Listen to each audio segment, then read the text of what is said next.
శుక్లాంబరధరం విష్ణుం శశివర్ణం చతుర్భుజం ప్రసన్నవదనం ధ్యాయేత్ సర్వవిఘ్నోపశాంతయేత్. గురుర్బ్రహ్మా గురుర్విష్ణుః గురుర్దేవో మహేశ్వరః గురుః సాక్షాత్ పరబ్రహ్మ తస్మై శ్రీగురవే నమః.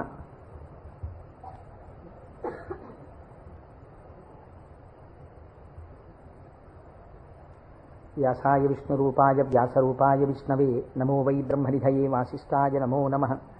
కూజంతం రామ రామేతి మధురం మధురాక్షరం ఆరుహ్య కవితాశాఖాం వందే వాల్మీకికోకిలం.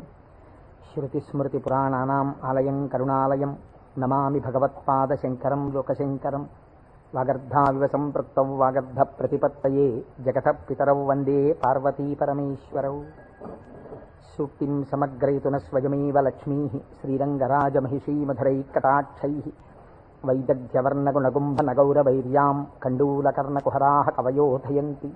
హైమోర్ధ్వపుండ్రమజహన్మకుటం సునాసం మందస్మితం మకరకుండలచారుగండం బింబాధరం బహుళదీర్ఘకృపాకటాక్షం.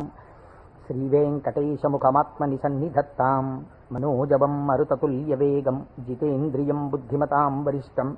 వాతాత్మజం వనరయూధముఖ్యం శ్రీరామదూతం శిరసా నమామి. ఆపదామపహర్తారం దాతారం సర్వసంపదాం లోకాభిరామం శ్రీరామం భూయో భూయో నమామ్యహం.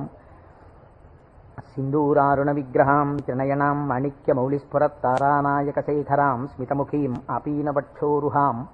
పాణిభ్యాం అళిపూర్ణరత్నచషకం రక్తోత్పలం బిభ్రతీం సౌమ్యాం రత్నఘటస్థరక్తచరణాం ధ్యాయేత్ పరేదంబికాం.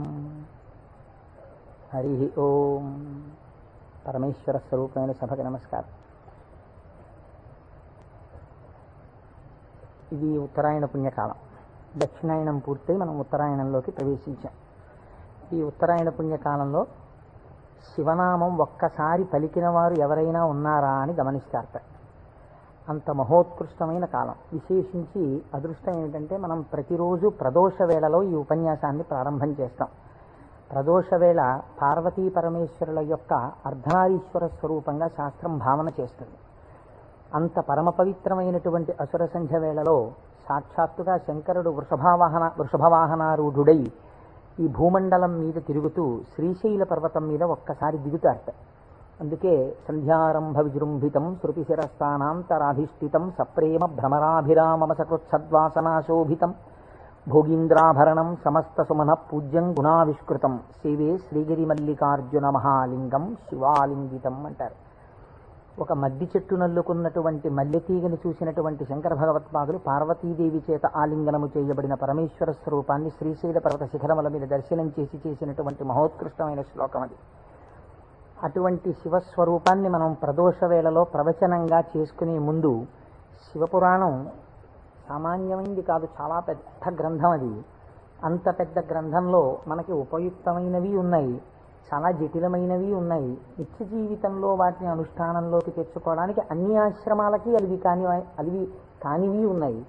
కనుక నేను అనుకున్నాను, శివాష్టోత్తర శతనామ స్తోత్రాన్ని ఉత్తరాయణ పుణ్యకాలం కనుక నేనేదో ప్రవచనం చేయడం కేవలం వినడం కాకుండా ప్రతిరోజు ఈ కార్డు పట్టుకుని వస్తే ప్రదోష వేళలో మనం ఇటువంటి దేవాలయంలో కూర్చుని చెప్పుకున్నటువంటి నామం 1,000,000 రెట్లు ఫలితం ఇస్తుంది.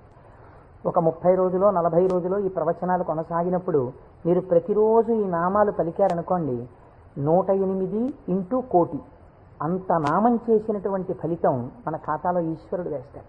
దాని మీద వినడం శృణ్వం తపః, అది తపస్సు చేసినటువంటి ఫలితం అవుతుంది. ఉత్తరాయణ పుణ్యకాలంలో ఇంతకన్నా మనం చేసుకోగలిగినటువంటి మహద్భాగ్యం ఏముంటుంది? దీని మీద సుబ్రహ్మణ్యేశ్వర స్వామి వారికి ఇతపూర్వం నాకు తెలిసి కాకినాడ పట్టణంలో ఎన్నడూ జరగనంత అత్యద్భుతమైనటువంటి కార్యక్రమాన్ని మనం ఫిబ్రవరి 10, 11 తేదీలలో సుబ్రహ్మణ్యేశ్వర స్వామి వారి ఆవిర్భావము, తారకాసుర సంహారము, వల్లీ కళ్యాణము ఇవన్నీ శివపురాణాంతర్గతంగా వస్తాయి. ఇవన్నీ విన్న తరువాత 200 జంటలు పాలకావిళ్ళు ఎత్తి పట్టుకుని కావిడి పట్టుకున్న వాళ్ళకి ఇంకా ఆచంద్రతారార్కం వంశాభివృద్ధి కోరికలు తీరుస్తానని పరమాత్మ ప్రకటించారు. ద్రవిడ దేశంలో అయితే కావిడి పట్టుకుని వెడుతుంటే సంతానము లేనటువంటి స్త్రీలు పడుకుని వారు దాటేటట్టుగా పడుకుంటారు. వారు దాటితే సుబ్రహ్మణ్యుడే దాటినట్టు. సంతానము కలగకుండా ఉన్నటువంటి ప్రతిబంధకము దానివల్ల తొలగిపోతుంది అని. అటువంటి ఉత్సవం నాకు తెలిసి జరగలేదు. పెద్దలు పూర్వం ఎవరైనా చేసి ఉండవచ్చు. అటువంటి ఉత్సవాన్ని మనం ఫిబ్రవరి 11వ తారీఖున చేసుకోబోతున్నాం ఇక్కడ. ఆ రోజున సుబ్రహ్మణ్య సంబంధంగా ఒక గొప్ప హోమం జరుగుతుంది. సుబ్రహ్మణ్యుడికి పాలకావిళ్ళు పట్టుకొచ్చిన కావిళ్లల్లో పాలతోటే అభిషేకం జరుగుతుంది. అదే రోజున స్వామివారికి సాయంకాలం వల్లీ కళ్యాణం జరుగుతుంది. బహుశా వల్లీ కళ్యాణం జరగడం అన్నది మనం చాలా తక్కువగా చూసాం. వల్లీ కళ్యాణం ఆ రోజు సాయంకాలం ఇక్కడ జరుగుతుంది. ఇది కాకుండా ఇంకా కొన్ని విశేష కార్యక్రమాలు ఇందులో మన జీవితాలు ధన్యమయ్యేటట్టుగా అనుసంధానం చేస్తాం. ఆయా ఘట్టాలు వచ్చినప్పుడు వాటిని మీకు ముందుగానే విజ్ఞాపన చేస్తాను. కనుక శివపురాణాన్ని మనం శివాష్టోత్తర శతనామ స్తోత్రంతో అనుసంధానం చేసుకుంటే ఈ ప్రవచనాలు అయిపోయిన తరువాత కూడా మీరు ఎప్పుడైనా ఇంటి దగ్గర కూర్చుని నామాలు చదువుకుంటుంటే మనస్సు తొందరగా రమిస్తుంది. ఎందుచేత అంటే శివో మహేశ్వర శంభు పినాకి శశిశేఖర అని చదవడం వేరు. శివ అనగానే మొదటి నామం దగ్గర మీకు కొన్ని విషయాలు జ్ఞాపకానికి వచ్చాయనుకోండి, మనస్సు ఏమవుతుందంటే అటు ఇటు వెళ్ళదు, అందులోకి వెళ్ళిపోయి ఏదో ఒక నామంలో ఒక ఘట్టం ఏదో మీకు జ్ఞాపకం వచ్చి దాని గురించి ఆలోచిస్తూ మీరు నామాలన్నీ చదివేశారనుకోండి, ఇప్పుడు మీరు 108 నామాలు దీక్షతో తపస్సుగా చేసిన ఫలితం వస్తుంది. అది అర్థం తెలియకుండా చదువుతున్నారనుకోండి, మనస్సు చంచలమై ఎక్కడికో వెళితే నామం చెప్పిన ఫలితం ఉంటుంది, కానీ మనస్సు లగ్నం కాదు. మనస్సుని కూడా ఏకీకృతం చేసేటటువంటి ప్రయత్నంలో భాగంగా శివమహాపురాణాన్ని శివాష్టోత్తర శతనామ స్తోత్రంతో అనుసంధానం చేస్తే మనందరికీ ఎక్కువ ప్రయోజనకరంగా ఉంటుంది అని నాకు అనిపించింది. పైగా అందరూ చక్కగా ప్రదోష వేళలో శివనామం చెప్పేటటువంటి అదృష్టాన్ని పొందుతారనిపించింది. నేను అంటాను, మీరు కూడా అనండి. ఇది అయిన తర్వాత నేను ప్రవచనం ప్రారంభం చేస్తాను. ఇవాళే కాదు, ప్రతిరోజు. ఇవాళంటే కొద్దిగా మనకు ప్రారంభం కాబట్టి ఆలస్యం అయింది, రేపటి నుంచి అలా ఉండదు ఖచ్చితంగా. ఎందుకంటే ప్రదోష వేళలో ఈ నామాలు చదవాలి కాబట్టి 6:30 అయ్యేటప్పటికి నామాలు చదవడం ప్రారంభం చేసేస్తాం. ఎందుకంటే ప్రదోష వేళలో చదివినటువంటి దాని ఫలితం మీరు శివమహాపురాణంలో విందురు గాని దాని శక్తి ఎలా వెళ్ళిపోతుందో చూద్దురు గాని.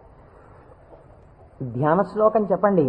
ధవళవపుషమిందోర్ మండలే సన్నివిష్టం భుజగవలయహారం భస్మదిగ్ధాంగమీశం మృగయ పరశుపాణిం చారు చంద్రార్ధమౌళిం హృదయ కమల మధ్యే సంతతం చింతయామి. శివో మహేశ్వర శంభు పినాకీ శశిశేఖర వామదేవో విరూపాక్ష కపర్దీ నీలలోహిత శంకర శూలపాణిశ్చ ఖట్వాంగీ విష్ణువల్లభ శిపి విష్ణోంబికానాథ. శశి విష్ణు కాదండి, అది పొరపాటు పడింది. శిపి విష్ణోంబికానాథ శ్రీకంఠో భక్తవత్సల భవశర్వస్త్రిలోకేశ శితికంఠ శివాప్రియ ఉగ్రకపాలీ కామారీ అంధకాసురసూదన గంగాధరో లలాటాక్ష కాళకాళ కృపానిధి భీమః పరశుహస్తశ్చ మృగపాణిర్జటాధరః కైలాసవాసీ కవచీ కఠోరస్త్రిపురాంతకః వృషాంకో వృషభారూఢో భస్మోద్ధూళిత విగ్రహః సామప్రియః సర్వమయః త్రైమూర్తిరనీశ్వరః సర్వజ్ఞ పరమాత్మా చ సోమసూర్యాగ్నిలోచనః హవిర్యజ్ఞమయః సోమః పంచవక్త్రః సదాశివః విశ్వేశ్వరో వీరభద్రో గణనాథ ప్రజాపతిః హిరణ్యరేతా దుర్ధర్షో గిరిశో గిరీశో నగః భుజంగభూషణో భర్గో గిరిధన్వీ గిరిప్రియ కృత్తివాసాః పురారాతిః భగవాన్ ప్రమదాధిపః మృత్యుంజయః సూక్ష్మతనుః జగద్వ్యాపీ జగద్గురుః వ్యోమకేశో మహాసేనః జనకశ్చారు విక్రమ మహాసేన జనకశ్చారు విక్రమః రుద్రో భూతపతిస్థాణుః అహిర్భూజ్ఞో దిగంబరః అష్టమూర్తిరనేకాత్మా సాత్విక శుద్ధ విగ్రహః శాశ్వత ఖండపరశుః అజపాశ విమోచకః మృఢ పశుపతిర్దేవో మహాదేవో వ్యయో హరిః పూషదంతభిదవ్యగ్రో దక్షాధ్వర హరోహరః భగనేత్రభిదవ్యక్తః సహస్రాక్షః సహస్రపాత్ అపవర్గప్రదోనంతః తారక పరమేశ్వరః ఏవం శ్రీశంభుదేవస్య నామ్నామస్తోత్తరం శతం. శ్రీ శివాష్టోత్తరశతనామస్తోత్రం సమాప్తం.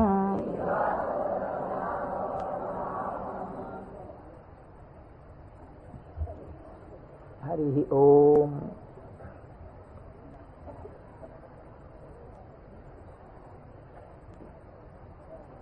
శివ అన్న శబ్దమే చాలా గొప్పది. ఈ శివాష్టోత్తర శతనామ స్తోత్ర ప్రారంభం కూడా శివశబ్దంతో ప్రారంభమైంది. ఆ పురాణము కూడా శివ మహాపురాణము అని శివశబ్దంతో ప్రారంభమైంది. శివశబ్దాన్ని అమరకోశం వ్యాఖ్యానం చేసింది. అమరకోశం అంటే మనకి సాధికారికమైనటువంటి గ్రంథము. చిత్రం ఏమిటంటే దాన్ని రచించినటువంటి వారు జైనుడు. అమరసింహుడు అనబడేటటువంటి ఒక జైనుడు ఆయన అమరకోశాన్ని రచించి దానితో పాటుగా అనేక గ్రంథాలని రచించారు. కానీ వారు శంకర భగవత్పాదాచార్య స్వామి వారితో వాదనకి దిగినప్పుడు శంకరుల చేతిలో ఓడిపోయారు. ఓడిపోయినప్పుడు ఆయనకి బాధ కలిగింది. నేను శంకరాచార్యుల వారి చేతిలో ఓడిపోయాను కనుక నేను రచించినటువంటి గ్రంథములన్నీ కూడా పనికిమాలినవైపోయాయని ఆయన ఆ గ్రంథములన్నింటినీ తగలబెట్టేశారు. తగలబెట్టేసినప్పుడు శంకర భగవత్పాదాచార్య స్వామి వారికి తెలిసి, వారు బహు కారుణికులు, కారుణ్యమూర్తి శంకరులంటే, వారు గబగబా వచ్చి, ఎంత పని చేశావయ్యా, గ్రంథాలను ఎందుకు తగలబెట్టేశావు అని ఉన్న ఒకే ఒక గ్రంథం, మిగిలిపోయినటువంటి గ్రంథం అమరకోశం. అమరకోశానికి ఉన్నటువంటి గొప్పతనం ఏమిటంటే అది మన సనాతన ధర్మములకు సంబంధించినటువంటి నామముల విషయంలో ఏ పక్షపాతం లేకుండా చక్కగా శృతి ఎలా ప్రతిపాదించిందో, స్మృతులు పురాణములు ఎలా ప్రతిపాదించాయో, తాత్వికమైనటువంటి విషయాల్ని నామములకు అనేకమైన విషయములకు ఉండేటటువంటి అర్థాలని అలా ప్రతిపాదన చేశాడు అమరసింహుడు. దాన్ని అమరకోశము అని పిలుస్తారు. మనం ఏదైనా ఒక విషయాన్ని ప్రతిపాదన చేసే ముందు సాధారణంగా ఒక్కసారి అమరకోశాన్ని చూస్తూ ఉంటారు. శివశబ్దాన్ని అమరకోశం వ్యాఖ్యానం చేసింది. శివ అన్న మాటని ఏ విధంగా మనం అర్థం చేసుకోవలసి ఉంటుంది అంటే, అమరకోశంలో దాని గురించి అనేక రకాలైనటువంటి అర్థాలు చెప్పారు. అసలు ఈ అర్థం ఏమిటో మీకు తెలిస్తే తప్ప, లేదా నాకు తెలిస్తే తప్ప, మనం దాని గురించి కొద్దిగా అర్థం చేసుకునే ప్రయత్నం చేస్తే తప్ప అసలు శివ అనేటటువంటి నామానికి ఉన్న అర్థం తెలియదు. ఎందుకంటే శివ శివ అని రెండు శబ్దములు మనకి లోకంలో నానుడిలో ఉన్నాయి. శివ అంటే శంకరుడు, శివ అంటే పార్వతీదేవి, ఆయన యొక్క శక్తి స్వరూపం. శివ అంటే అమరకోశం అంటుంది, శామ్యతి పరమానంద రూపత్వ నిర్వికారో భవతీతి శివ.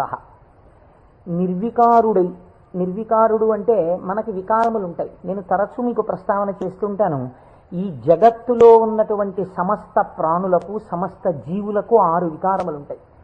ఇవి షడ్వికారములు అంటారు. కాలములో ఏదైనా వచ్చిందనుకోండి, దానికి పుట్టినటువంటి తేదీ అని ఒకటి ఉంటుంది.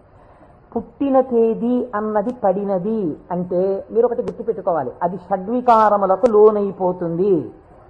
ఈ భావన మీ మనస్సులో బాగా రూఢమైందనుకోండి, బాగా పూనుకుందనుకోండి, అసలు సగానికి సగం లోకం పట్ల ఉండేటటువంటి తాదాత్మ్యత తగ్గిపోతుంది.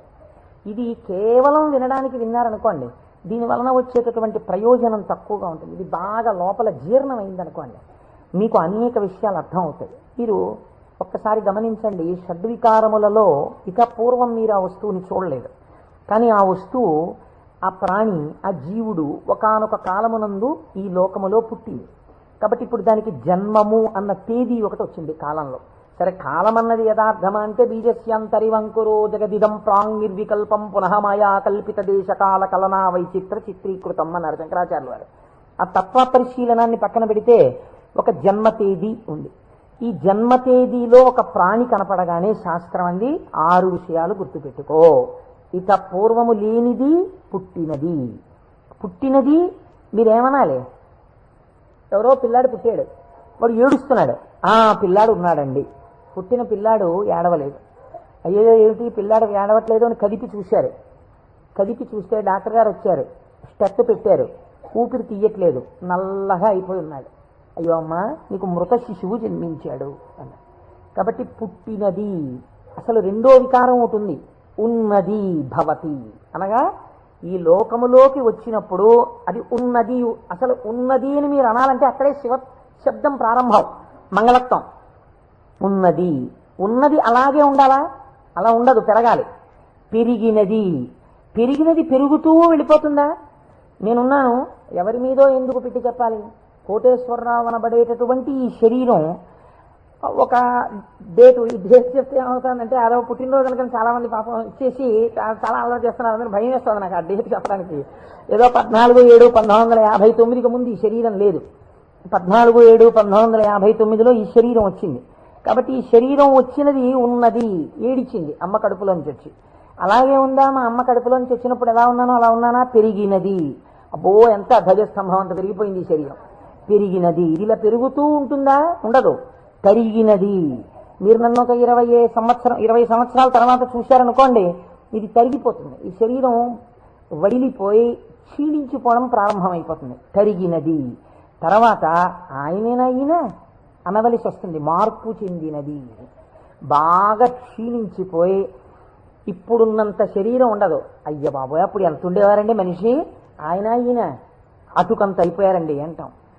కాబట్టి మార్పు చెందినది, తరిగినది. ఇంకా కొంతకాలం అయిపోయిన తర్వాత నశించిపోయినది. ఇది శరీరం అంత్యేష్టి సంస్కారం చేయబడిపోతుంది. కాబట్టి ఈ 6 వికారములు సమస్త ప్రాణులకు ఉండి తీరుతాయి. జన్మ తేదీ ఉన్నది, చిట్ట చివరి వికారమునకు కూడా సమయం ఉన్నది. ఈ మధ్యలో ఈ 6 వికారములు నడుస్తుంటాయి. ఈ 6 వికారములన్నది లేనిది ఎవరైనా ఉన్నదా? ఉన్నది. అలా ఉన్నదేదో అదే శివ. అది కాలములో పుట్టలేదు, కాలములో పెరగలేదు, కాలములో ఉండలేదు, కాలములో తరగదు, కాలములో నశించదు. ఎవరి నుండి వచ్చినదో, ఎవరి ఎందు పెరిగినదో, ఎవరి ఎందు లయించిపోతున్నదో వాడు మాత్రం అలా ఉండిపోతున్నాడు. మేకలు వేయింజన్నను భాసురముగనొక్క కోటి పర్ణం బెక్కున్, ఆ కోతులు వేయింజన్నను కోకోయని కొంకి నక్క కోయని కూర్చొని జానపదులు. అందరూ వస్తారు, వెళ్ళిపోతాయి లోకాలన్నీ. చిట్ట చివరికి వెళ్ళిపోయిన లోకాలన్నీ ఎవరిలోకి వెళ్ళిపోయాయి? వాడు లయించిపోతాడా? వాడు లయించిపోడు. వాడిలోకి అన్నీ వెళ్ళిపోయి వాడు ఉండిపోతున్నాడు. అలా ఉండిపోయిన వాడెవడు? వాడు పరబ్రహ్మము. వాడికి శాశ్వతుడు, వాడికి కదలిక లేదు. వాడు ముందున్నాడు, చివరా ఉన్నాడు. అలా ఉన్నవాడెవడో వాడు నిర్వికారుడు. వాడికి వికారములు లేవు. వాడికి వికారం లేదు కాబట్టి వాడు ఎలా ఉంటాడు? వాడి జుట్టు తెల్లబడదు కదండి, వాడికి ముసలితనం లేదు, కాలము లొంగదీయలేడు. కాబట్టి ఇప్పుడు వాడు నిత్య యవ్వనుడు. అందుకే శివుడి గురించి చెప్పినా, అమ్మవారి గురించి చెప్పినా మనం ఏం చెప్తామంటే నమశివాభ్యాం నవయవ్వనాభ్యాం అంటాం. ఈ శ్లోకం మా ముత్తాత గారు చెప్పారు, అప్పుడు నవయవ్వనులే వాళ్ళు. మా తాతగారు చెప్పారు, అప్పుడు నవయవ్వనులే వాళ్ళు. మా ముత్తాత గారు వెళ్ళిపోయారు, మా తాతగారు వెళ్ళిపోయారు, మా తండ్రి గారు చేశారు కొంతకాలం ఆ శ్లోకాలు, మా తండ్రి గారు వెళ్ళిపోయారు. ఇప్పుడు నేను చేస్తున్నాను. నేను చెప్పిన నమశివాభ్యాం నవయవ్వనాభ్యాం పరస్పరాశ్లిష్టవపుద్ధరాభ్యాం. అదేమిటంటే మా ముత్తాతగారు, తాతగారు, తండ్రి గారు, నేను 4 తరాలు మారిపోయా, ఇంకా నవయవ్వనాభ్యామేనా? ఆ శ్లోకం మార్చద్దా? వృద్ధాప్యం రాదా? రాదు. ఎందుకు రాదు? మీరు కాలమునకు వశులై కాలమునందు మార్పు మీకు వస్తుంది. కాలస్వరూపములో మీ యందు మార్పులు తెచ్చేవాడెవడున్నాడో వాడు మార్పునకు అతీతుడుగా సాక్షిగా ఉన్నాడు. కదిలే వస్తువుకి కదలని వస్తువు ఆధారమై ఉంటుంది. మీరు బాగా జ్ఞాపకం పెట్టుకోండి. కదిలే వస్తువుకి గడియారానికి ఉన్నటువంటి పెంజూలం ఊగాలనుకోండి, పెంజూలంని పట్టుకున్నటువంటి స్ప్రింగ్ ఊగకూడదు. స్ప్రింగ్ కూడా ఊగడం మొదలెట్టింది అనుకోండి, ఇంకేంటి అలా ఊగదు. స్ప్రింగ్ నిలకడగా ఉంటుంది, పెంజూలం ఊగుతూ ఉంటుంది. ఒక కదిలే వస్తువుకి ఒక కదలని వస్తువు ఎప్పుడూ కూడా ఆధారమై ఉంటుంది. వికారములు కలిగిన జగత్తుకు ఏది వికారములకు అతీతమై ఉన్నదో అది ఆధారమై ఉన్నది. దాని అందే ఈ సమస్త జగత్తు పుట్టి పెరిగి లయించుచున్నది.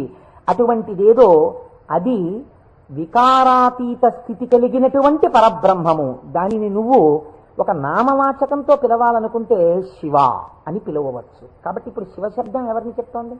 పరబ్రహ్మాన్ని చెప్తోంది. ఇప్పుడు ఆయన ఎలా ఉంటారు? నిర్వికారమై నిరంజనమై. ఇదే కదండి శివకవచం మాట్లాడుతుంది పూర్వభాగంలో. ఆయన యొక్క స్థితిని ఆయన ఎలా నిర్వికారుడై ఉంటాడో చెప్తుంది.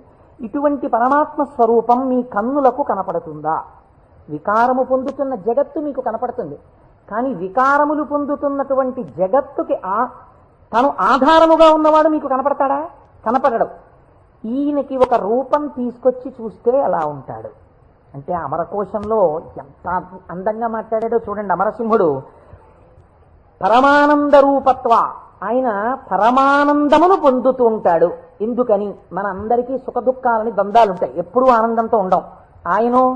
ఆయనకి వికారాలు ఏమీ లేవు, అందుకని ఆయన ఎప్పుడూ పరమానందంతో ఉంటాడు. ఎక్కడుంది పరమానందం? బయట ఉన్న వస్తువుల వల్ల ఆనందం కాదు, లోపలే ఉంది ఆనందం. ఆ ఆనందంతో తన్మయాన్ని పొందుతూ ఉంటాడు. అది నోటితో చెప్పడం కుదరదు. ఇప్పుడు ఎలా చెప్పాలి అంటే, పద్మాసనం వేసుకుని చేతులు రెండు ఇలా పెట్టుకుని కన్నులు ఇలా అరమోట్పు కన్నులతో ఉండి తనలో తాను రమిస్తూ కనపడుతుంటాడు. శంకరుడి యొక్క ఫోటో మీరు చూశారనుకోండి, చూస్తే ఆయన అరమోట్పు కన్నులతో కూర్చుని సంతోషంతో ఆనందంతో ఉన్నట్టుంటాడు. ఇందులో ఇంకా లోకరక్షణ హేతువుగా అభయముద్ర పట్టినట్టుగా ఉంది. ఆయన అరమోట్పు కన్నులతో ఆనందంతో రమించిపోతున్నట్టుగా ఉంటుంది శివస్వరూపం. అంటే ఘనీభవించినటువంటి ఆనంద స్వరూపమే పరమాత్మ యొక్క స్వరూపం. పరమాత్మ నిత్యానందము ఏది ఉన్నదో దాన్ని రాశీభూతం చేస్తే అదే శివ. కాబట్టి ఇప్పుడు పరమాత్మ యొక్క స్వరూపమేమి? ఆనంద ఘనమే పరమాత్మ.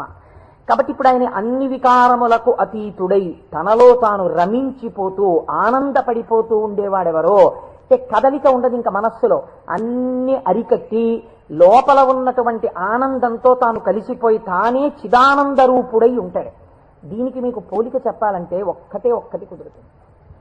మనం కదులుతున్నటువంటి తరంగములు కలిగిన సరోవరాలం.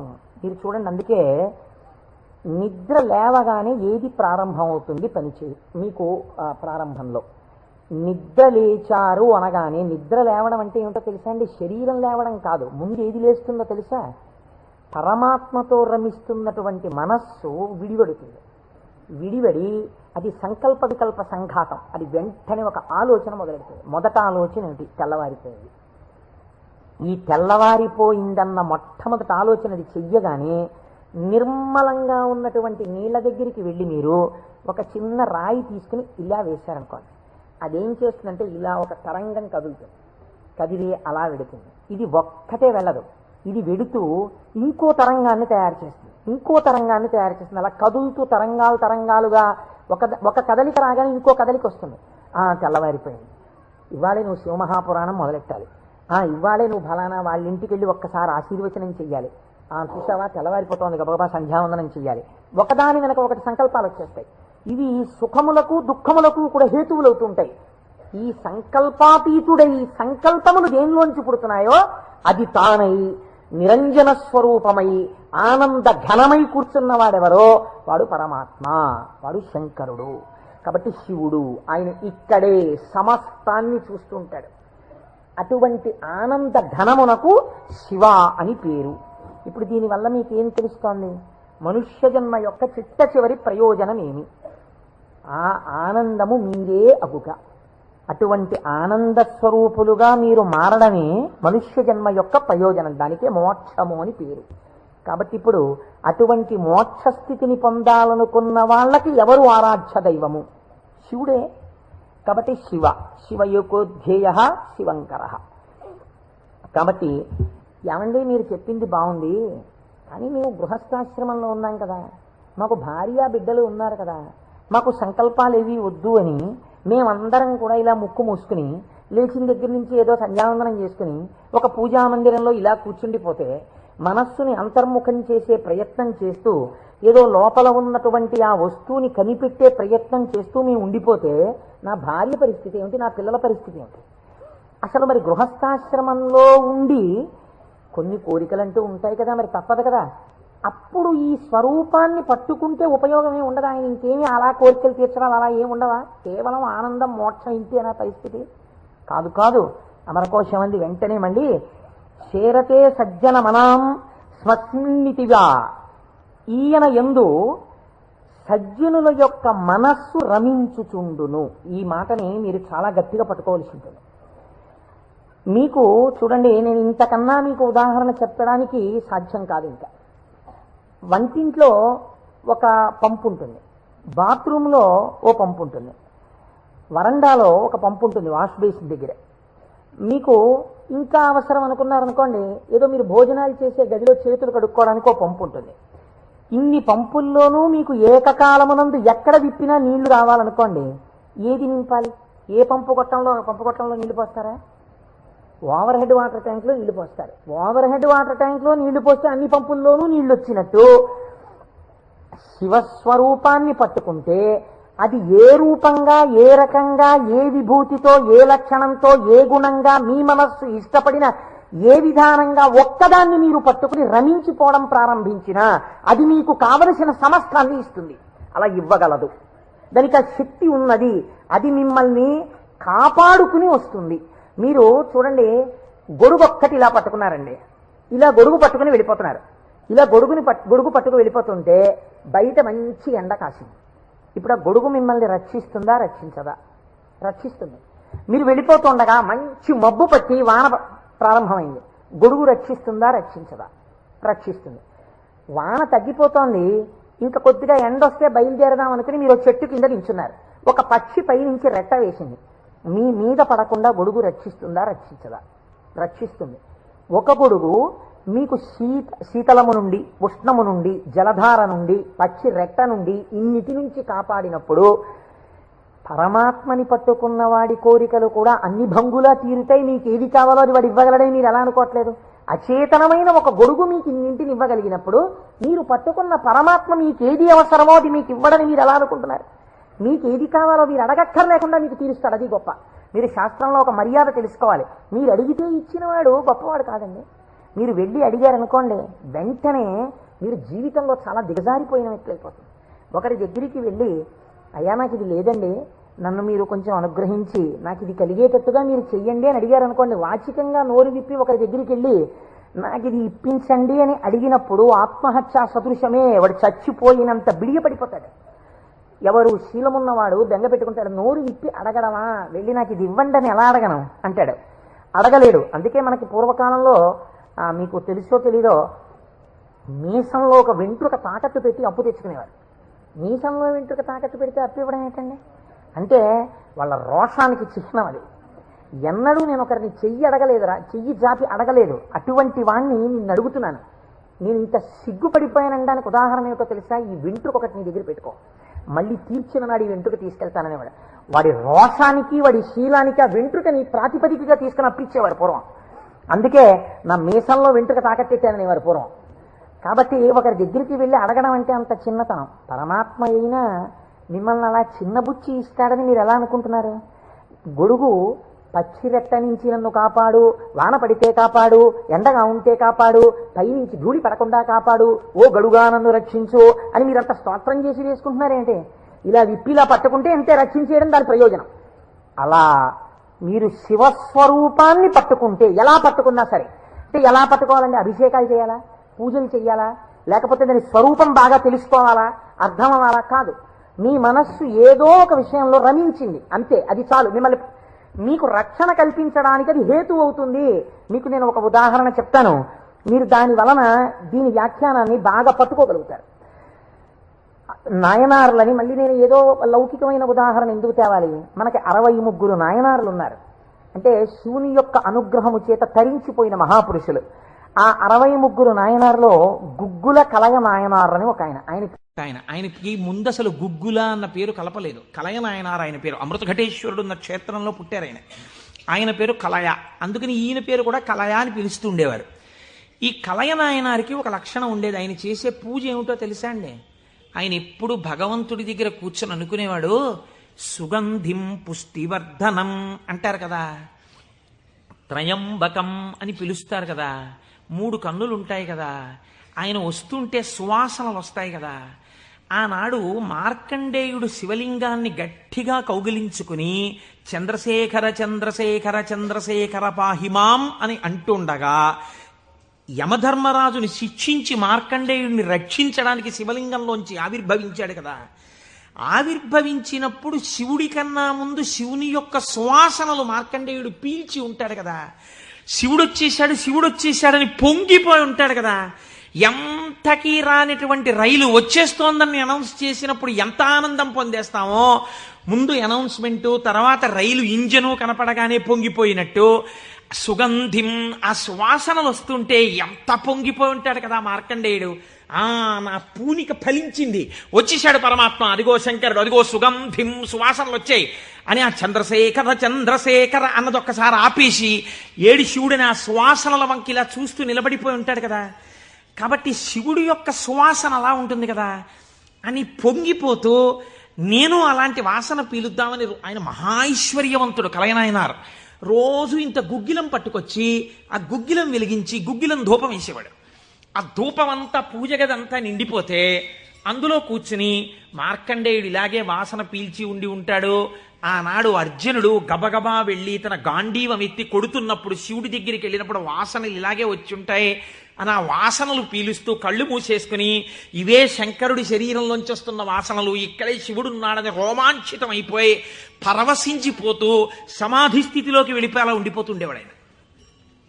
మీరు చూడండి, భగవంతుణ్ణి పట్టుకోవాలనుకున్నవాడు ఏమంటే మాకు పూజ కుదరట్లేదండి, మాకు ఈ స్తోత్రం రావట్లేదండి అంటాం మనం. మన బతుకంతా ఎక్కడ ఆగిపోతుందంటే దీపంలో 2 ఒత్తులు వేయాలా, 1 ఒత్తి వేయాలా.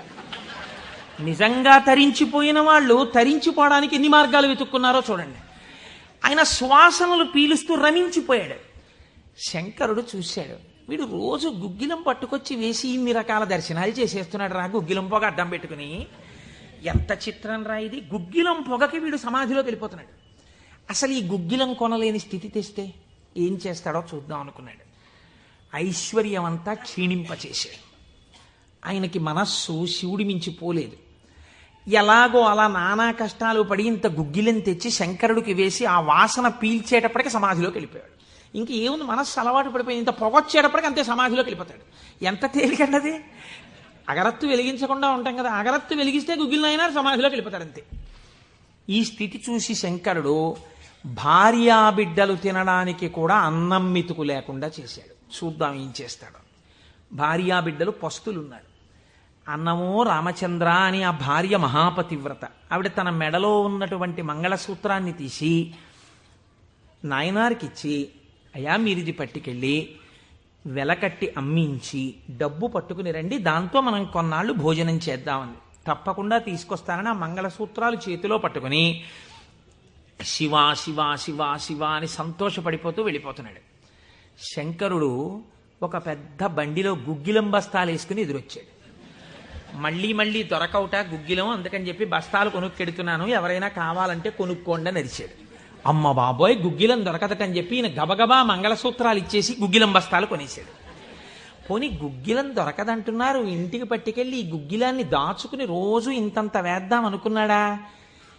నిజంగా నాడు శంకరుడు వస్తుంటే సుగంధిం పుష్టివర్ధనం, ఇదొక్కటే ఆయన సమాధికి కారణం. ఇంత గుగ్గిలం వెలిగించి మధ్యలో కూర్చుంటే అసలు నిజంగా శంకరుడు విరాట్ రూపంతో వచ్చేసినట్టుండదు. కాబట్టి ఈ గుగ్గిలం అంతా వెలిగించేస్తానన్నాడు. ఇంట్లో వెలిగించేస్తే బాగుండదు, పొగలు వచ్చేస్తాయి. ఓ గుళ్ళోకి పట్టుకెళ్ళి వెలిగించేస్తే బాగుంటుందని ఈ గుగ్గిలం అంతా వేసుకుని ఓ గుడికి పట్టుకెళ్ళి ఈ గుగ్గిలం అంతా వెలిగించేసి దాని మధ్యలో కూర్చొని సమాధిని పొందేసి కడుపులో ప్రేగులు నకనకలాడిపోతున్నాయి, తెలియదు. ఆకలి తెలియదు. శరీరం నీరస పడిపోయింది. శరీరం అంతా నొప్పులు పెట్టేస్తోంది, తెలియదు. ఇంట్లో భార్య బిడ్డలు శోషించి పడిపోయే స్థితి వచ్చింది, తెలియదు. ఆ పొగ మధ్యలో సమాధి స్థితిని పొందాడు. ఇప్పుడు నా భాషలో చెప్పాలంటే భగవంతుడు ఓడిపోయాడు. పరీక్ష పెట్టగలడా ఇహ? ఏం పరీక్ష పెడతాడు? కాబట్టి ఇహ చూడలేకపోయాడు ఆయన. అమ్మ బాబోయ్, ఇదెక్కడ భక్తిరా అని గబగబా కుబేరుణ్ణి పిలిచాడు. కుబేరా, ఇలా నా పక్కన ఎన్నాళ్ళు నించుంటావు? నాకేం అవసరం లేదు. అడిగో మహానుభావుడు చూసావా, గుగ్గిలం పొగ మధ్యలో కూర్చున్నాడు, పెళ్ళం మంగళసూత్రాలు అమ్మేసి. వెంటనే వెళ్ళి ఆయన ఇంటిని బ్రహ్మాండమైనటువంటి అంతఃపురంగా మార్చేయి, భార్యకి బిడ్డలకి భూమండలంలో లేనంత ఐశ్వర్యాన్ని ఇచ్చేయి, ముందు ఉత్తర క్షణం వాళ్ళకి షడ్రసోపేతమైన భోజనం పెట్టు అనేటప్పటికి వాళ్ళ ఇల్లు మారిపోయింది. షడ్రసోపేతమైన భోజనం వచ్చింది. అయ్యో భర్త గారు ఎక్కడికి వెళ్ళారో అనుకుంటోంది ఆవిడ. అశరీరవాణి వినపడింది. అమ్మా, నీ భర్త భక్తి ముందు లొంగిపోయాడమ్మా, శంకరుడు మహదైశ్వర్యం ఇచ్చేశాడు నీకు. ఆయనో అన్నం తిందామన్న ఆలోచన లేదు, ఆ గుగ్గిలం పొగలో కూర్చునున్నాడు. ఇలాగ కూర్చునుంటే ఇప్పుడు ఎవరు మాట్లాడాలి? ఒరే నాన్న అన్నం తినరా అని. అమ్మా నాన్నగారు కోరుకున్న కోరికోటి ఉంది, నువ్వు ఎలా అయినా డాక్టర్ అయిపో. ఇంజక్షన్ చేసేశారు ఆ పిల్లకి. 3 ఏళ్ళు అయిపోయినా, 4 ఏళ్ళు అయిపోయినా, 21 ఏళ్ళు వచ్చేసినా, ఇప్పుడు నేను MBBS చదివితే రేపు పెళ్లి కొడుకు దొరుకుతాడా అని కూడా చూసుకోకుండా తల్లిదండ్రుల కోరిక తీర్చడం కోసమని వ్యగ్రతతో చదివేసిన పిల్లలా ఇప్పుడు ఆ తల్లిదండ్రులే వచ్చి ఉసే అన్నం తినవే, అలా చదవకే ఆరోగ్యం పాడైపోతుంది అన్నట్టు ఎవడు పరీక్ష పెట్టాడో వాడే దిగొచ్చాడు. దిగొచ్చి ఎవడు? ఆ త్రయంబకం నిజంగా సువాసనలు వచ్చి ఆనాడు మార్కండేయుడు బాహ్య స్మృతిని పొందాడు, ఈయన పొందలేదు.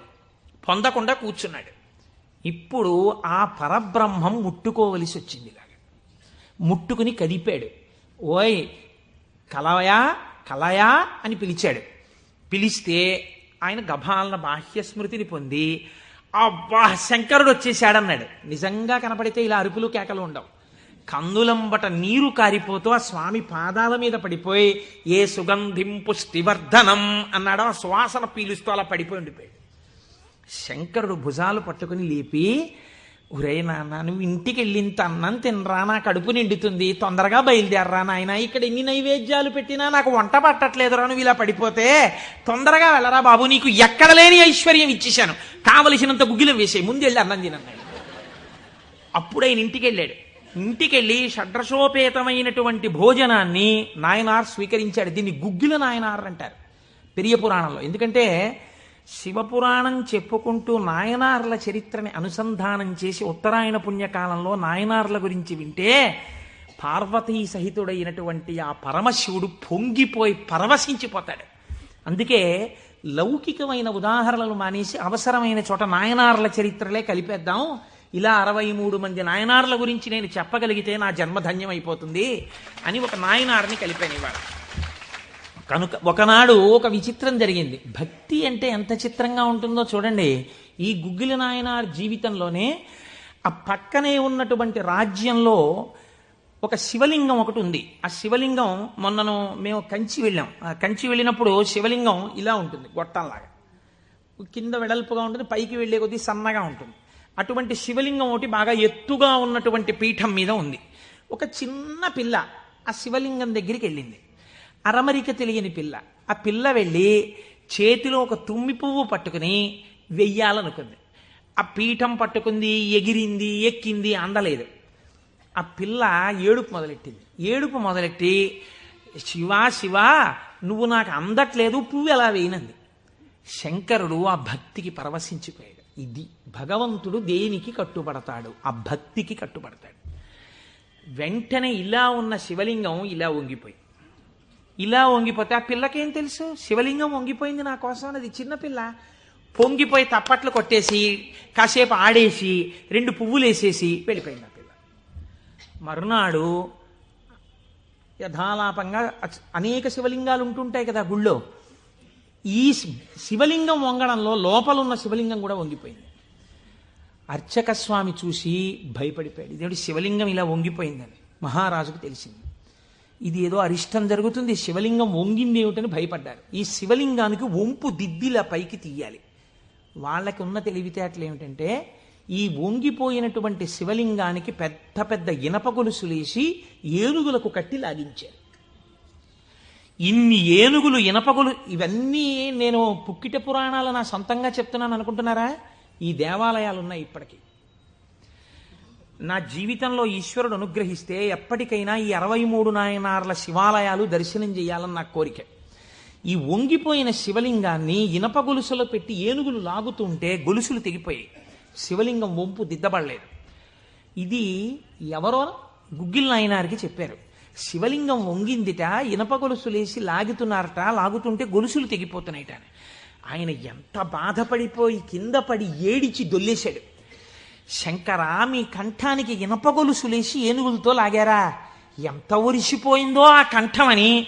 అంతే, విన్న చోటు నుంచే పరిగెత్తి పారిపోయాడు పక్క రాజ్యానికి.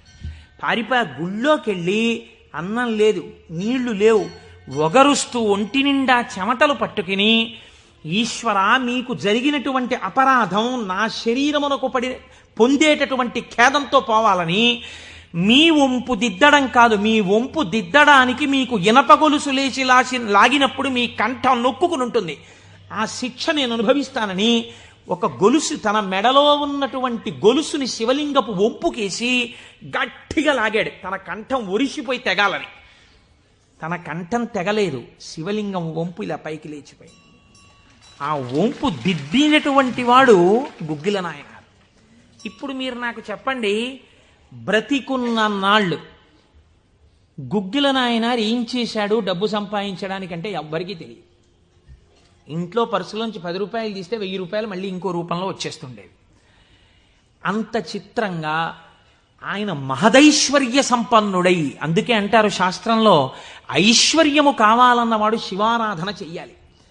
శివారాధన అపారమైన ఐశ్వర్య హేతువు. అందున దక్షారామం లాంటిదైతే గొప్ప భోగస్థానం కూడా. అంత ఐశ్వర్యంతో జీవిస్తూ శివభక్తిని విడిచిపెట్టలేదు. శివభక్తితో ఐశ్వర్యంలో ఉన్నాడు. అంత్యమునందు తేలికగా శరీరం విడివడి హాయిగా పరమశివుని యొక్క పాదములలో కలిసిపోయాడు.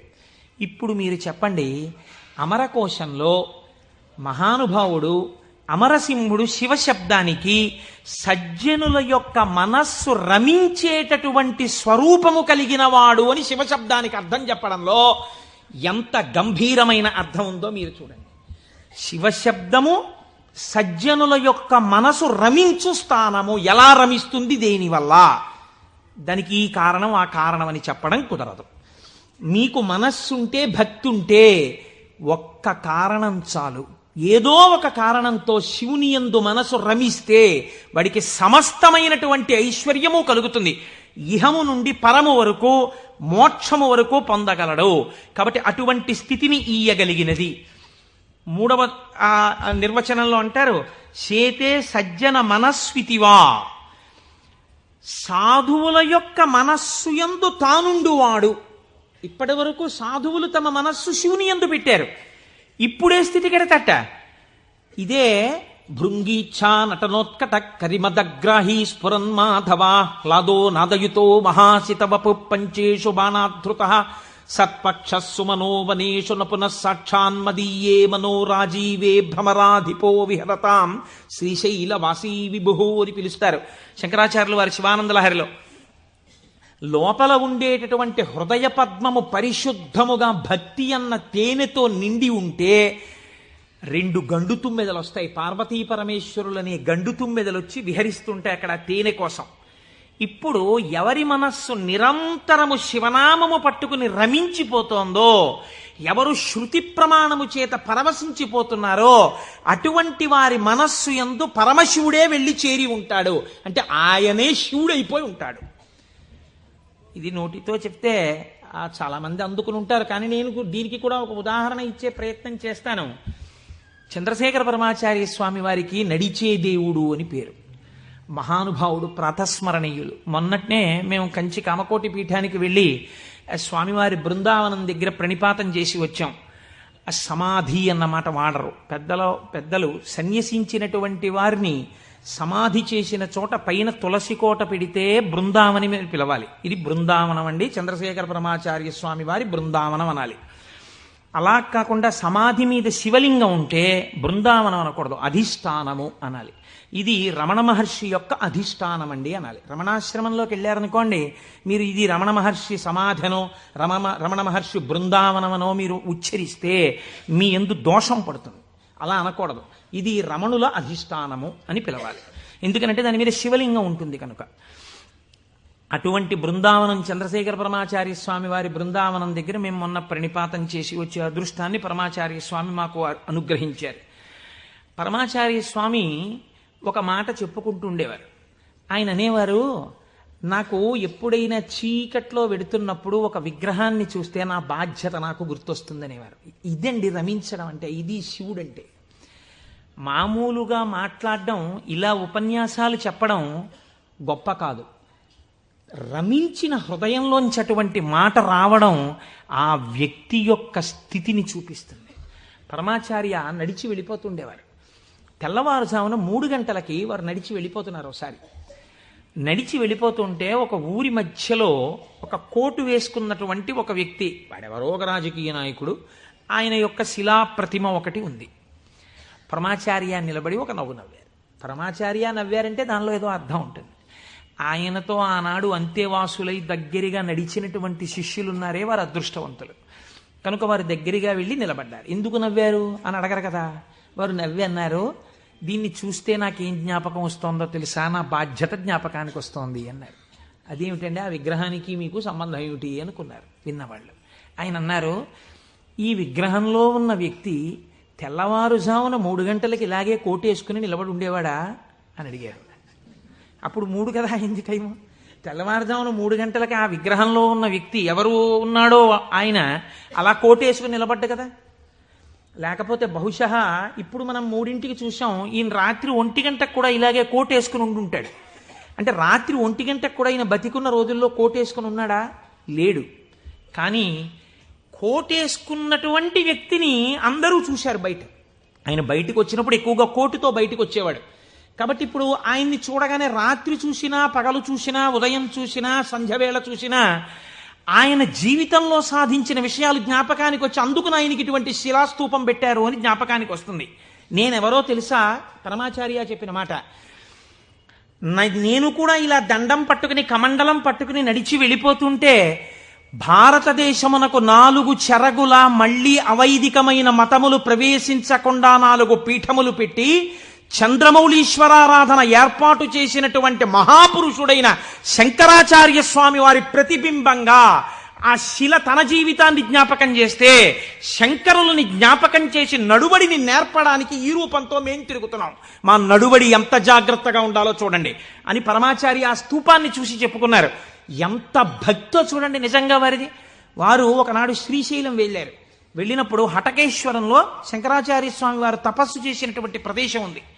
వారు ఆ హటకేశ్వరం దగ్గరికి వెడుతూ ఆ తపస్సు చేసిన ప్రదేశం దగ్గరికి ఒక సంస్కృత పండితుడిని పిలిచి వారు సంస్కృతంలోనే మాట్లాడుతుండేవారు. ఆయన అన్నారు, చాలా కాలం మఠాన్ని నిర్వహించాను. 13 సంవత్సరాల ప్రాయంలో సన్యసించారు మహానుభావుడు. చాలా కాలం మఠాన్ని నిర్వహించాను. ఉత్తర పీఠాధిపతిని నిర్ణయించాను. జయేంద్ర సరస్వతి స్వామి వారిని ఉత్తర పీఠాధిపతిని చేశాను. ఆయనకి కావలసినటువంటి పరిణితి ఏర్పాటు చేశాను. నాతో పాటు ఎన్నో ప్రదేశాలకి తీసుకెళ్లాను. మఠ నిర్వహణ యందు ఆయనకి కావలసినటువంటి శక్తియుక్తులను గరపాను. ఇంకా ఎంతకాలం ఆ మఠ నిర్వహణ చేస్తూ ఉండను? శంకర భగవత్పాదాచార్య స్వామి ఏ హటకేశ్వరంలో తపస్సు చేశారో నేను ఇంకిక్కడ ఉండిపోయి ఈ హటకేశ్వరంలోనే తపస్సు చేస్తూ ఉండిపోతాను. చాలు, జయేంద్ర సరస్వతి చూస్తారు మిగిలినటువంటి మఠ వ్యవహారాలన్నీ అన్నారు. పరమాచార్య నోటి వెంట ఒకసారి ఒక మాట వస్తే వెనక్కి తిప్పడం అంత తేలిక. ఆనాడు వారు హటకేశ్వరంలో ఉండిపోకుండా ఎంత మందో వెళ్ళి బతిమాలితే వారు మన ఆంధ్రదేశానికి వచ్చి పర్యటన చేశారు. ఆ సమయంలో చూడండి, ఎంత మఠాధిపత్యం ఉన్నా, శంకరాచార్య స్వామి వారి పరంపరాగతమైనటువంటి పీఠానికి ఆధిపత్యంలో ఉన్నా, ఇలా అడుగు తీసి అడుగేస్తే జగద్గురు చంద్రశేఖర పరమాచార్య స్వామి వస్తున్నారని రోడ్లకి ఇరుపక్కల కొన్ని వేల మంది నిలబడి నమస్కారాలు చేసి నీరాజనాలు ఇచ్చినా వారికి దానికన్నా హటకేశ్వరంలో కూర్చుని శ్రీశైల మల్లికార్జునుడి గురించి తపస్సు చేసుకోవడం, జపం చేసుకోవడం ఇష్టంగా అనిపించింది. అంటే ఎన్ని ఉన్నా మనస్సు ఏది కోరింది? ఆ శివుణ్ణి కోరింది, గురువులైన శంకరాచార్యుల వారిని కోరింది. అలా కోరింది కాబట్టే ఈనాటికి వారు నడిచే దేవుడయ్యారు. అందుకే ఈ శివమహాపురాణం చిట్ట చివర్లో బహుశः ఆంధ్రదేశంలోనే కని విని ఎరుగని రీతిలో పార్వతీ కళ్యాణం మనం చెయ్యబోతున్నాం కాకినాడ పట్టణంలో. కాకినాడ పట్టణం సువర్ణాక్షరాలతో లిఖింపబడిందండి. మనం అందరం కలిసి ఇక్కడి నుంచి కొన్ని వేల కార్డులు పోస్ట్ చేశాం తరిగొండ వెంగమాంబ గారి గురించి. అది తిరుమల తిరుపతి దేవస్థానంలో నిస్సందేహంగా కదలిక తీసుకొచ్చింది. కె విశ్వనాథ్ గారిని పిలిచి సదస్సు నిర్వహించి నాకు పేపర్ కటింగ్స్ వచ్చాయి తిరుపతి నుంచి. తరిగొండ వెంగమాంబ గారి బృందావనాన్ని సందర్శనీయ స్థలంగా తిరుమల తిరుపతి దేవస్థానం మార్చబోతోంది. మనం చేసినటువంటి ఒక మంచి పనికి వేసిన విత్తనం మనకి పేపర్లు అక్కర్లేదు, మన పేర్లు వెయ్యక్కర్లేదు. ఆచార్య స్వామి అన్నారు, నువ్వనుకున్నట్టు అక్కడ కృష్ణాలయం రాదు, మహాగణపతి దేవాలయం రాబోతోంది, మహాగణపతి దేవాలయం వస్తుందన్నారు. ఏ గుడి వచ్చింది? మహాగణపతి దేవాలయం వచ్చింది. ఆయన శివుడైపోయారు. ఆయన నోటి వెంట వచ్చిన మాట నిజమైపోయేదంతే. ఆయన నిజం చెప్పడం కాదు, ఆయన చెప్పింది నిజం అవుతుంది. ఈ స్థితిని పొందడం, శివుడే ఆయన యందున్నాడు, తాను శివుడై ఉన్నాడు, ఎన్ని మెట్లెక్కుతున్నాడో చూడండి. ఇది తురీయ అవస్థ. 4వ అవస్థకి వెళ్ళిపోతారు. అందుకే పీఠాధిపతులు కనబడితే 4 నమస్కారాలు, తల్లిదండ్రులు కనబడితే 1 నమస్కారం, ఈశ్వరాలయంలో 3 నమస్కారాలు శాస్త్రం విధించింది. అది ఎందుకు చేయాలి, ఏ కారణమేమి, రేపటి రోజు నేను దాన్ని అనుసంధానం చేసే ప్రయత్నం చేస్తాను. అది కూడా శివ సంబంధమైన విషయమే అంతర్గతంగా వస్తుంది మీకు. కాబట్టి చూడండి, అందుచేత చేతే సజ్జన మనస్వితివా, సాధువుల యొక్క మనస్సులో తన యొక్క స్థానముగా చేరి ఉన్నవాడెవరో ఆయనకి శివ అని పేరు. అంటే అంత సులభుడై ఉన్నవాడు. శివం కళ్యాణం తద్యోగాద్వా. శివ అన్న శబ్దానికి అర్థమేమి? శుభము, భద్రము, శోభనము, మంగళము, కళ్యాణము, శ్రేయస్సు, వీటిని శివ అని పిలుస్తారు. ఇవన్నీ పర్యాయ పదాలు, కొద్ది తేడాలతో. మీ ఇంటికి ఒక మంగళం జరగాలనుకోండి, అంటే ఉదాహరణకి పుట్టిన వాళ్ళు పుట్టినట్టే ఉండిపోవాలని మనం కోరుకోం కదా. నాకో 2 బిడ్డలు ఉంటే వాళ్ళు పెరిగి పెద్దవాళ్ళు అయిన తర్వాత నాకో కోడలు అల్లుడు రావాలని ఉంటుంది. అలా కలయనాయనారు రోజు ఇంత గుగ్గిలం పట్టుకొచ్చి ఆ గుగ్గిలం వెలిగించి గుగ్గిలం ధూపం వేసేవాడు. ఆ ధూపం అంతా పూజ గదంతా నిండిపోతే అందులో కూర్చుని మార్కండేయుడు ఇలాగే వాసన పీల్చి ఉండి ఉంటాడు. ఆనాడు అర్జునుడు గబగబా వెళ్ళి తన గాంధీవం ఎత్తి కొడుతున్నప్పుడు శివుడి దగ్గరికి వెళ్ళినప్పుడు వాసనలు ఇలాగే వచ్చి ఉంటాయి అని ఆ వాసనలు పీలుస్తూ కళ్ళు మూసేసుకుని, ఇవే శంకరుడి శరీరంలోంచి వస్తున్న వాసనలు, ఇక్కడే శివుడున్నాడని రోమాంచితం అయిపోయి పరవశించిపోతూ సమాధి స్థితిలోకి వెళ్ళిపోయేలా ఉండిపోతుండేవాడు ఆయన. మీరు చూడండి, భగవంతుణ్ణి పట్టుకోవాలనుకున్నవాడు, ఏమంటే మాకు పూజ కుదరట్లేదండి, మాకు ఈ స్తోత్రం రావట్లేదండి అంటాం మనం. మన బతుకంతా ఎక్కడ ఆగిపోతుందంటే దీపంలో 2 ఒత్తులు వేయాలా, 1 ఒత్తి వేయాలా. నిజంగా తరించిపోయిన వాళ్ళు తరించిపోవడానికి ఎన్ని మార్గాలు వెతుక్కున్నారో చూడండి. ఆయన సువాసనలు పీలుస్తూ రమించిపోయాడు. శంకరుడు చూశాడు, వీడు రోజు గుగ్గిలం పట్టుకొచ్చి వేసి ఇన్ని రకాల దర్శనాలు చేసేస్తున్నాడు రా, గుగ్గిలం పొగ అడ్డం పెట్టుకుని. ఎంత చిత్రం రా ఇది. గుగ్గిలం పొగకి వీడు సమాధిలోకి వెళ్ళిపోతున్నాడు. అసలు ఈ గుగ్గిలం కొనలేని స్థితి తెస్తే ఏం చేస్తాడో చూద్దాం అనుకున్నాడు. ఐశ్వర్యం అంతా క్షీణింపచేశాడు. ఆయనకి మనస్సు శివుడి మించి పోలేదు. ఎలాగో అలా నానా కష్టాలు పడి ఇంత గుగ్గిలం తెచ్చి శంకరుడికి వేసి ఆ వాసన పీల్చేటప్పటికి సమాధిలోకి వెళ్ళిపోయాడు. ఇంక ఏముంది, మనస్సు అలవాటు పడిపోయింది. ఇంత పొగొచ్చేటప్పటికి అంతే సమాధిలోకి వెళ్ళిపోతాడు. ఎంత తేలికండది. అగరత్తు వెలిగించకుండా ఉంటాం కదా, అగరత్తు వెలిగిస్తే గుగ్గిలం అయినా సమాధిలోకి వెళ్ళిపోతాడు అంతే. ఈ స్థితి చూసి శంకరుడు భార్యా బిడ్డలు తినడానికి కూడా అన్నం మెతుకు లేకుండా చేశాడు. చూద్దాం ఏం చేస్తాడు. భార్యా బిడ్డలు పస్తులున్నారు. అన్నమో రామచంద్ర అని ఆ భార్య మహాపతివ్రత. ఆవిడ తన మెడలో ఉన్నటువంటి మంగళసూత్రాన్ని తీసి నాయనారికిచ్చి, అయ్యా మీరిది పట్టుకెళ్ళి వెలకట్టి అమ్మించి డబ్బు పట్టుకుని రండి, దాంతో మనం కొన్నాళ్ళు భోజనం చేద్దామని. తప్పకుండా తీసుకొస్తానని ఆ మంగళసూత్రాలు చేతిలో పట్టుకుని శివ శివ శివ శివ అని సంతోషపడిపోతూ వెళ్ళిపోతున్నాడు. శంకరుడు ఒక పెద్ద బండిలో గుగ్గిలం బస్తాలు వేసుకుని ఎదురొచ్చాడు. మళ్ళీ మళ్ళీ దొరకవుట గుగ్గిలం, అందుకని చెప్పి బస్తాలు కొనుక్కెడుతున్నాను, ఎవరైనా కావాలంటే కొనుక్కోండి అని అరిచాడు. అమ్మ బాబోయ్, గుగ్గిలం దొరకదటని చెప్పి ఈయన గబగబా మంగళసూత్రాలు ఇచ్చేసి గుగ్గిలం బస్తాలు కొనేసాడు. పోనీ గుగ్గిలం దొరకదంటున్నారు, ఇంటికి పట్టుకెళ్ళి ఈ గుగ్గిలాన్ని దాచుకుని రోజు ఇంతంత వేద్దాం అనుకున్నాడా? నిజంగా నాడు శంకరుడు వస్తుంటే సుగంధిం పుష్టివర్ధనం, ఇదొక్కటే ఆయన సమాధికి కారణం. ఇంత గుగ్గిలం వెలిగించి మధ్యలో కూర్చుంటే అసలు నిజంగా శంకరుడు విరాట్ రూపంతో వచ్చేసినట్టు ఉండదు. కాబట్టి ఈ గుగ్గిలం అంతా వెలిగించేస్తానన్నాడు. ఇంట్లో వెలిగించేస్తే బాగుండదు, పొగలు వచ్చేస్తాయి. ఓ గుళ్ళోకి పట్టుకెళ్ళి వెలిగించేస్తే బాగుంటుందని ఈ గుగ్గిలం అంతా వేసుకుని ఓ గుడికి పట్టుకెళ్ళి ఈ గుగ్గిలం అంతా వెలిగించేసి దాని మధ్యలో కూర్చొని సమాధిని పొందేసి, కడుపులో ప్రేగులు నకనకలాడిపోతున్నాయి, తెలియదు, ఆకలి తెలియదు, శరీరం నీరస పడిపోయింది, శరీరం అంతా నొప్పులు పెట్టేస్తోంది, తెలియదు, ఇంట్లో భార్య బిడ్డలు శోషించి పడిపోయే స్థితి వచ్చింది, తెలియదు. ఆ పొగ మధ్యలో సమాధి స్థితిని పొందాడు. ఇప్పుడు నా భాషలో చెప్పాలంటే భగవంతుడు ఓడిపోయాడు. పరీక్ష పెట్టగలడా? ఏం పరీక్ష పెడతాడు? కాబట్టి చూడలేకపోయాడు ఆయన. అమ్మ బాబోయ్, ఇదెక్కడ భక్తి రాని గబగబా కుబేరుణ్ణి పిలిచాడు. కుబేరా, ఇలా నా పక్కన ఎన్నాళ్ళు నించుంటావు, నాకేం అవసరం లేదు. అడిగో మహానుభావుడు చూసావా, గుగ్గిలం పొగ మధ్యలో కూర్చున్నాడు, పెళ్ళం మంగళసూత్రాలు అమ్మేసి. వెంటనే వెళ్ళి ఆయన ఇంటిని బ్రహ్మాండమైనటువంటి అంతఃపురంగా మార్చేయి, భార్యకి బిడ్డలకి భూమండలంలో లేనంత ఐశ్వర్యాన్ని ఇచ్చేయి, ముందు ఉత్తర క్షణం వాళ్ళకి షడ్రసోపేతమైన భోజనం పెట్టు అనేటప్పటికి వాళ్ళ ఇల్లు మారిపోయింది, షడ్రసోపేతమైన భోజనం వచ్చింది. అయ్యో భర్త గారు ఎక్కడికి వెళ్ళారో అనుకుంటోంది ఆవిడ. అశరీరవాణి వినపడింది. అమ్మా, నీ భర్త భక్తి ముందు లొంగిపోయాడమ్మా, శంకరుడు మహదైశ్వర్యం ఇచ్చేశాడు నీకు. ఆయనో అన్నం తిందామన్న ఆలోచన లేదు, ఆ గుగ్గిలం పొగలో కూర్చునున్నాడు. ఇలాగ కూర్చునుంటే ఇప్పుడు ఎవరు మాట్లాడాలి? ఒరే నాన్న అన్నం తినరా అని. అమ్మా నాన్నగారు కోరుకున్న కోరికోటి ఉంది, నువ్వు ఎలా అయినా డాక్టర్ అయిపో. ఇంజక్షన్ చేసేశారు ఆ పిల్లకి. 3 ఏళ్ళు అయిపోయినా, 4 ఏళ్ళు అయిపోయినా, 21 ఏళ్ళు వచ్చేసినా, ఇప్పుడు నేను ఎంబీబీఎస్ చదివితే రేపు పెళ్లి కొడుకు దొరుకుతాడా అని కూడా చూసుకోకుండా తల్లిదండ్రుల కోరిక తీర్చడం కోసమని వ్యగ్రతతో చదివేసిన పిల్లలా ఇప్పుడు ఆ తల్లిదండ్రులే వచ్చి చూసే అన్నం తినవేలా, చదవకే, ఆరోగ్యం పాడైపోతుంది అన్నట్టు ఎవడు పరీక్ష పెట్టాడో వాడే దిగొచ్చాడు. దిగొచ్చి ఎవడు? ఆ త్రయంబకం, నిజంగా సువాసనలు వచ్చి ఆనాడు మార్కండేయుడు బాహ్య స్మృతిని పొందాడు, ఈయన పొందలేదు, పొందకుండా కూర్చున్నాడు.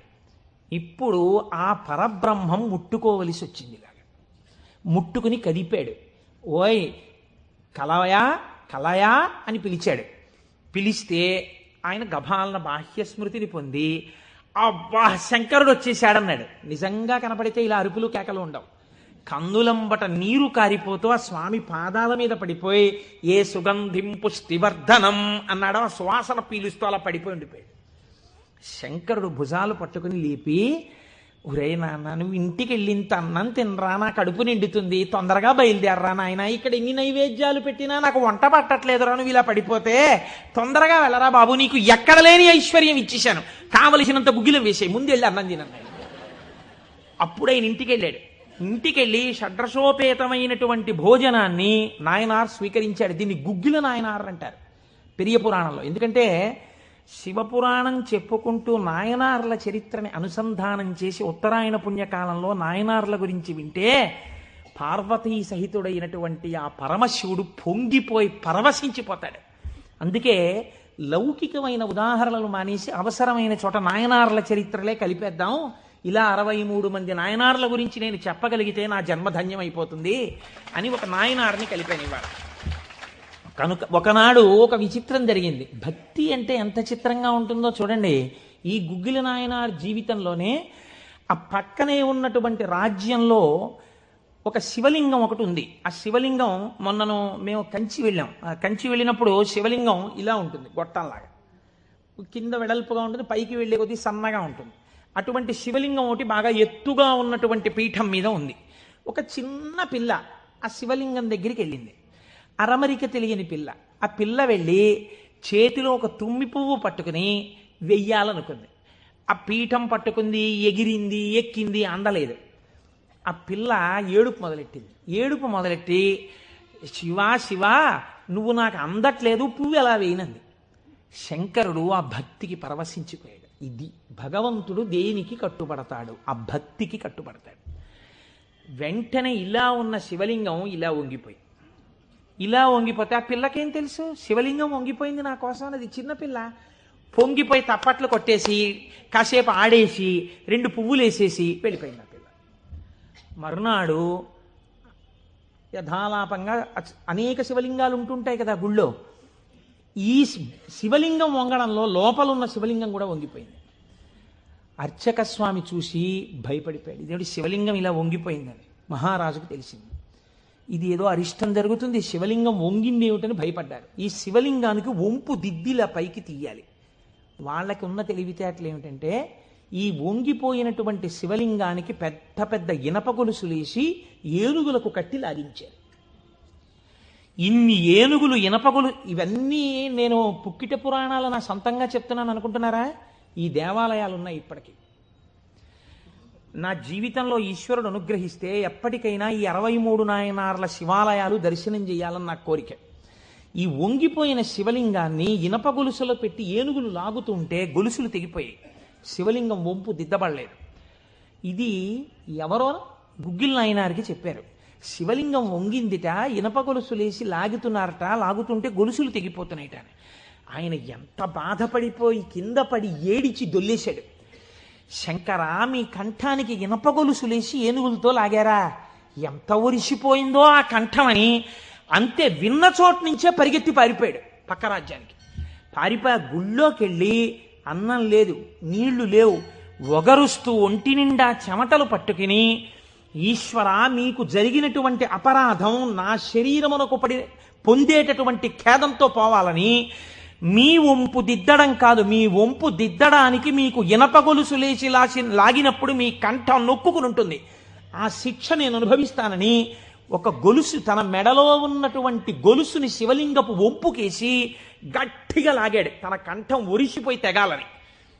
తన కంఠం తెగలేదు, శివలింగం వంపు ఇలా పైకి లేచిపోయింది.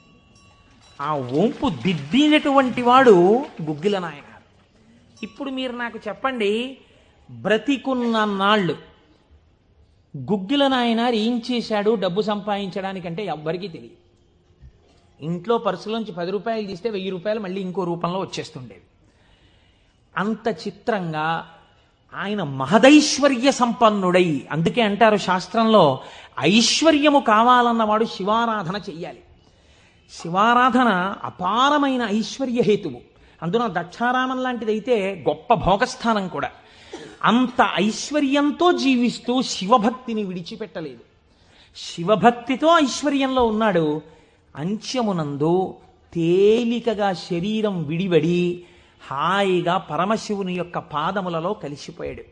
ఇప్పుడు మీరు చెప్పండి, అమరకోశంలో మహానుభావుడు అమరసింహుడు శివశబ్దానికి సజ్జనుల యొక్క మనస్సు రమించేటటువంటి స్వరూపము కలిగిన వాడు అని శివశబ్దానికి అర్థం చెప్పడంలో ఎంత గంభీరమైన అర్థం ఉందో మీరు చూడండి. శివశబ్దము సజ్జనుల యొక్క మనసు రమించు స్థానము. ఎలా రమిస్తుంది, దేనివల్ల? దానికి ఈ కారణం ఆ కారణం అని చెప్పడం కుదరదు. మీకు మనస్సుంటే, భక్తి ఉంటే ఒక్క కారణం చాలు. ఏదో ఒక కారణంతో శివుని యందు మనసు రమిస్తే వాడికి సమస్తమైనటువంటి ఐశ్వర్యము కలుగుతుంది. ఇహము నుండి పరము వరకు, మోక్షము వరకు పొందగలడు. కాబట్టి అటువంటి స్థితిని ఇయ్యగలిగినది. 3వ నిర్వచనంలో అంటారు, చేతే సజ్జన మనస్వితివా. సాధువుల యొక్క మనస్సు యందు తానుండువాడు. ఇప్పటి వరకు సాధువులు తమ మనస్సు శివుని యందు పెట్టారు. ఇప్పుడే స్థితి కెడతట. ఇదే భృంగీచ్ఛా నటనోత్కట కరిమదగ్రాహీ స్ఫురన్మాధవా హ్లాదో నాదయుతో మహాసితవపు పంచేషు బాణాధృత సత్పక్షస్సు మనోవనేషు నపునః సాక్షాన్మదీయే మనోరాజీవే భ్రమరాధిపో విహరతాం శ్రీశైలవాసీ విభుః అని పిలుస్తారు శంకరాచార్యులు వారి శివానందలహరిలో. లోపల ఉండేటటువంటి హృదయ పద్మము పరిశుద్ధముగా భక్తి అన్న తేనెతో నిండి ఉంటే 2 గండు తుమ్మెదలు వస్తాయి. పార్వతీ పరమేశ్వరులనే గండు తుమ్మెదలు వచ్చి విహరిస్తుంటాయి అక్కడ తేనె కోసం. ఇప్పుడు ఎవరి మనస్సు నిరంతరము శివనామము పట్టుకుని రమించిపోతోందో, ఎవరు శృతి ప్రమాణము చేత పరవశించిపోతున్నారో అటువంటి వారి మనస్సు యందు పరమశివుడే వెళ్ళి చేరి ఉంటాడు. అంటే ఆయనే శివుడైపోయి ఉంటాడు. ఇది నోటితో చెప్తే చాలా మంది అందుకుని ఉంటారు, కానీ నేను దీనికి కూడా ఒక ఉదాహరణ ఇచ్చే ప్రయత్నం చేస్తాను. చంద్రశేఖర పరమాచార్య స్వామి వారికి నడిచే దేవుడు అని పేరు. మహానుభావుడు, ప్రాతస్మరణీయులు. మొన్నట్నే మేము కంచి కామకోటి పీఠానికి వెళ్ళి స్వామివారి బృందావనం దగ్గర ప్రణిపాతం చేసి వచ్చాం.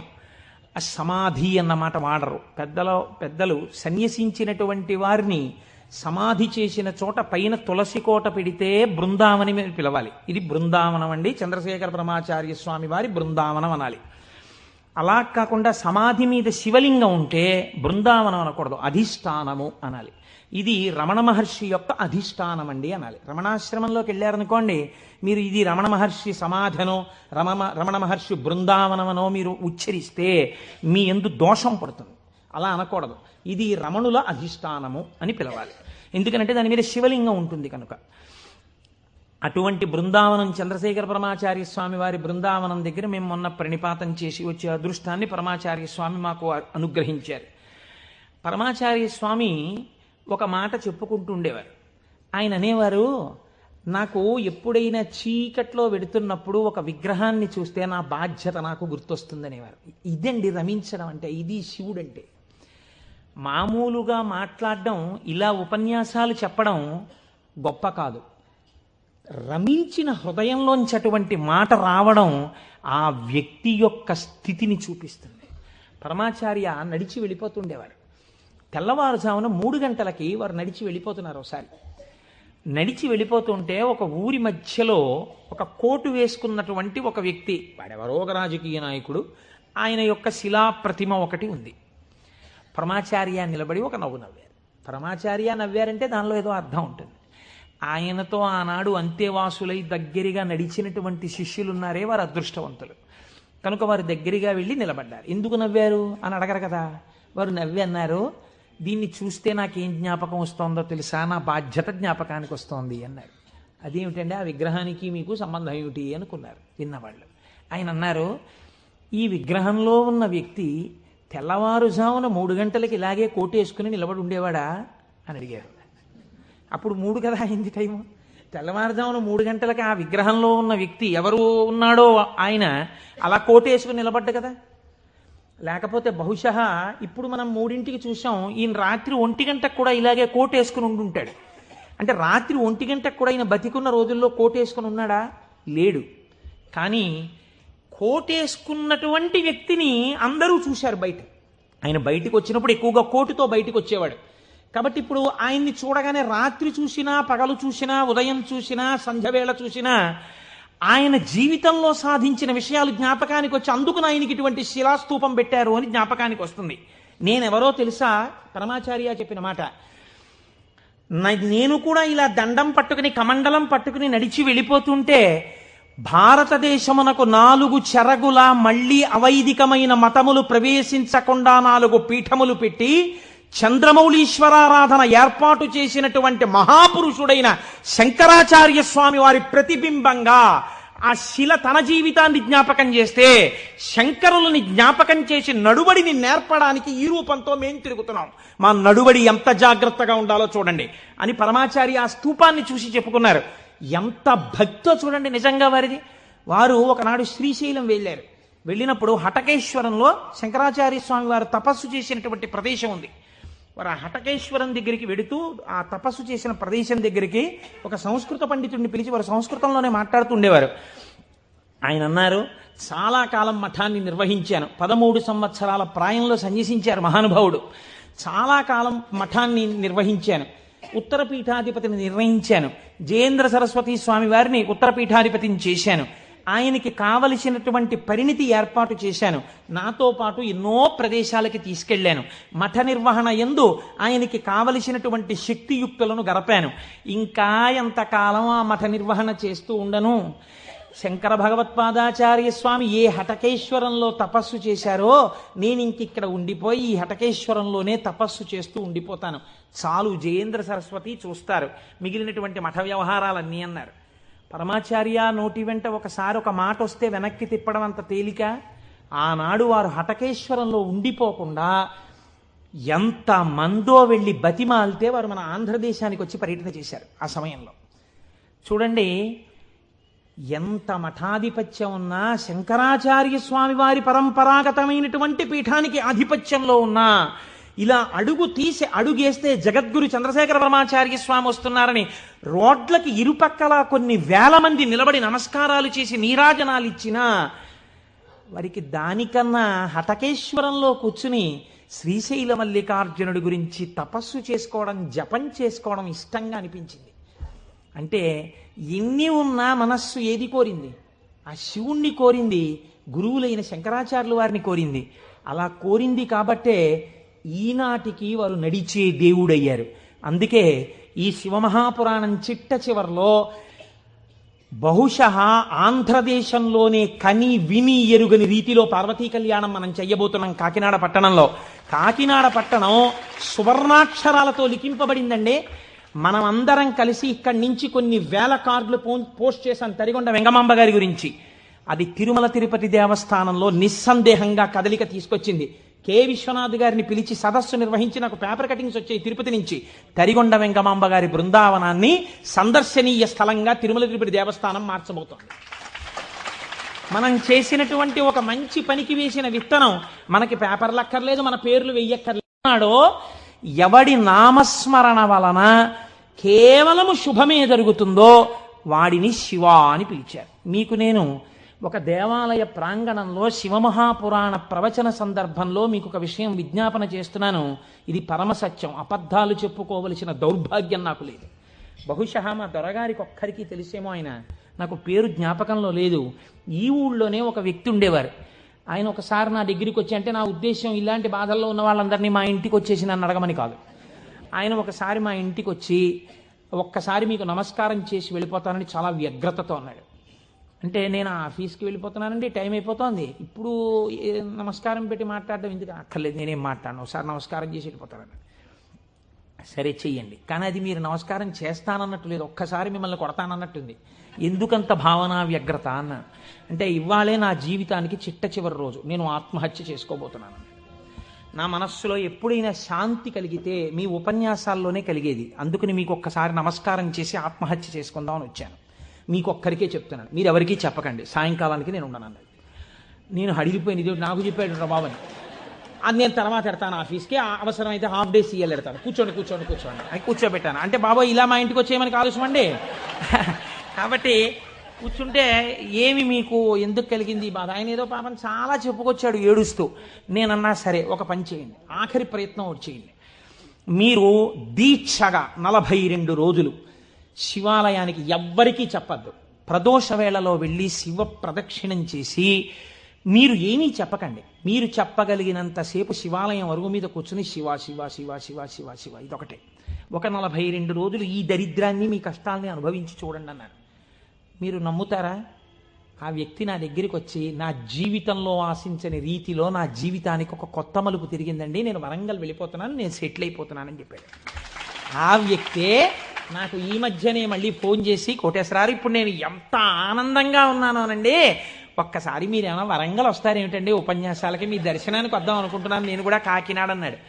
అయ్యా మీరు ఎప్పుడైనా కాకినాడ ఇప్పుడు అక్కర్లేదు, ఇప్పుడు తర్వాత వద్దురు కానీ, నేను వరంగల్ ఇప్పుడు మాత్రం రావట్లేదు, నేను వరంగల్ వస్తే చెప్తాను, అప్పుడు మీరు నా దగ్గరికి వద్దురు కానీ తప్పకుండా దర్శనానికి అన్నాడు.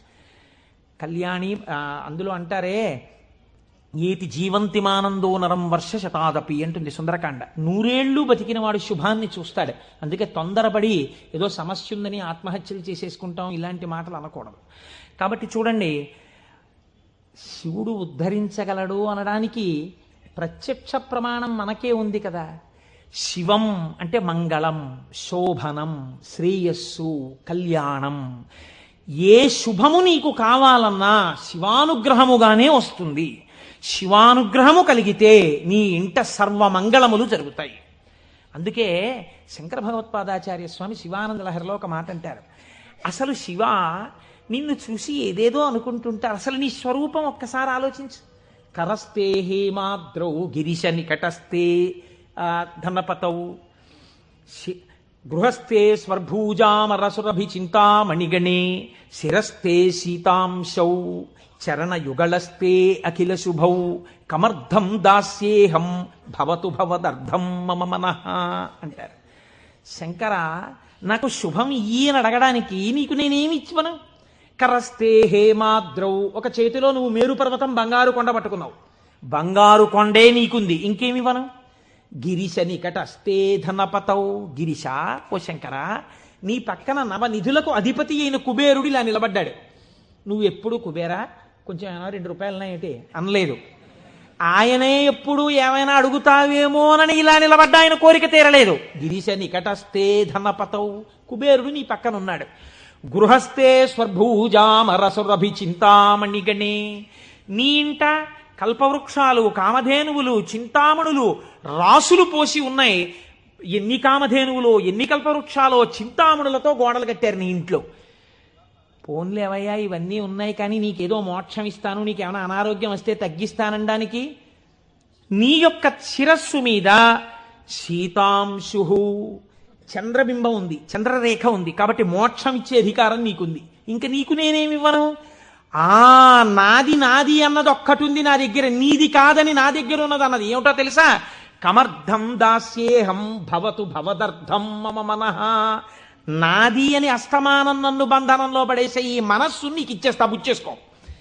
ఏదో రకంగా ఆయన పాదాల దగ్గర చేరడానికి శంకరాచార్యులు వారు మన కోసం చేసినటువంటి శ్లోకం కమర్థం దాస్యేహం భవతు భవదర్థం మమ మనః. మమ అన్న చోట నేను అన్న శబ్దం శంకరాచార్యుల వారి కోసం అండి, ఆయన అపరశంకరుడు, మన కోసం. ఇది జగద్గురువుల యొక్క కారుణ్యం. కనుక అటువంటి శంకరుడికి మీరేమివ్వాలి? మీరేమివ్వక్కర్లేదు, కానీ మీరు ఇలా నమస్కరిస్తే చాలు, ఒక్కసారి శివ అంటే చాలు, ఆయన పొంగిపోతాడు. అందుకు కదా మనం ప్రదోష వేళలో ఉపన్యాసం మొదలు పెట్టే ముందు శివాష్టోత్తర శతనామ స్తోత్రాన్ని ఒక్కసారి అనుసంధానం చెయ్యాలి అని మనం అనుకుంటున్నాం. మీరు చూడండి, నేను ఇక్కడ మీకు ఒక గంభీరమైనటువంటి విషయాన్ని వాళ్ళ ప్రస్తావన చెయ్యాలి అని అనుకుంటున్నాను. ఆనందం వస్తే కళ్ళజోడు తీసేస్తూ ఉండడం, మళ్ళీ పెట్టుకు చూసుకుంటూ ఉండడం. బాగుందండి మీరు చెప్పింది, శంకరుడు అంతటి గొప్పవాడే, ఇంతవరకు బాగుంది. కానీ ఇలా ఆయన ఎప్పుడూ మా కంటితో మేము చూడని రూపంలో ఉండడమేనా, లేకపోతే మాకు ఇంతకన్నా ఏమైనా గొప్ప ఉపకారం చేశారా? కళ్యాణం, భద్రం, శ్రేయం, శోభనం, శుభం, వీటన్నింటికీ అర్థం కేవలం శుభాలు చేసుకోవడం, పెళ్లిళ్ళు చేసుకోవడం, బూరులు తింటూ ఉండడం, గారులు తింటూ ఉండడం, ఇవేనా? ఇంకేమైనా చెప్పారా శంకరుడు? ఇవే నా అర్థం, నేను ఇవే మీకు చేసి పెడుతుంటానని ఏమైనా అన్నారా? దీన్ని మీరు చాలా జాగ్రత్తగా గంభీరంగా పట్టుకోవాలి. మీరు ఇది పట్టుకునే ప్రయత్నం చేస్తే శివపురాణం విషయంలో మీకు ఒక గొప్ప అవగాహన ఏర్పడిపోతుంది. కాబట్టి చెవులు రిక్కించి చాలా జాగ్రత్తగా వినే ప్రయత్నం చెయ్యండి. కదిలినటువంటి శివుని యొక్క స్వరూపాన్నే నటరాజమూర్తి అని పిలుస్తాం. ఎదర వ్యాఖ్యానం పురాణంలో వస్తుంది, అప్పుడు నేను నటరాజ తత్వం గురించి, చిదంబరం గురించి చెప్తాను, అప్పుడు విందురు. కానీ ఇప్పటికొకటి తెలుసుకోండి, తనలో తాను రమించిపోతున్నటువంటి శివుడు అలలు లేని సరస్సు, కాబట్టి తనలో తాను రమిస్తుంటాడు, కదలిక ఉండదు. ఇప్పుడు అదే శివుడు సృష్టికర్త, స్థితికర్త, ప్రళయకర్తగా ఉన్నాడు అనుకోండి, కదులుతూ ఉంటాడు. ఈ కదిలినప్పుడు నటరాజు నాట్యం చేస్తుంటాడు. నటరాజు సృష్టి స్థితి ప్రళయకర్త అయి నటిస్తున్నప్పుడు పక్కన దగ్గరగా ఎవరైనా నిలబడతారా? నిలబడి అలా చూస్తూ సంతోషపడిపోయే వాళ్ళు ఎవరైనా ఉన్నారా నటరాజుని? శ్రీ మహావిష్ణువు అంతటి వారు అసుర సంధ్య వేళలో మధ్యలో వాయిస్తూ ఉంటారు, శంకరుడు నాట్యం చేస్తుంటే. కాబట్టి ఉట్టిన ఏమీ చేయకుండా స్పెక్టేటర్స్ పాస్ అని చెప్పి ఏమైనా ఇస్తారా? రేపాక సుబ్బారావు సూర్యకళా మందిరానికి ఇచ్చినట్టు ఇస్తే వెళ్ళి కూర్చున్న పాస్ పట్టుకుని మొదటి వరుసలో చాలా దగ్గరగా ఉట్టిన ఏ సహాయం చేయకుండా ఇలా చేతులు కట్టుకుని అబ్బా చాలా బాగా చేస్తున్నారండి అని ఇలా సంతోషంగా చూసేవాళ్ళు కూడా ఎవరైనా ఉంటారా సభలో? అంటే శాస్త్రం అంది ఇద్దరున్నారు, ఇద్దరే చూస్తారు. అలాగా మిగిలిన వాళ్ళందరూ నటరాజ తాండవమునందు సహాయం చేస్తుంటారు. ఆ ఇద్దరెవరో తెలుసా? ఒకరు వ్యాఘ్రపాదుడు, ఒకరు పతంజలి. వీళ్ళిద్దరే చూస్తూ ఉంటారు. వ్యాఘ్రపాదుడి యొక్క శరీర అధోభాగం పులిగా ఉంటుంది, పతంజలి యొక్క శరీర అధోభాగం పావుగా ఉంటుంది. పతంజలి ఆదిశేషుని యొక్క అంశ. ఈ పతంజలి వ్యాకరణానికి మహాభాష్యం చేశారు. ఈ పతంజలి 1000 నాలుకలతో సమాధానం చెప్పేవారు.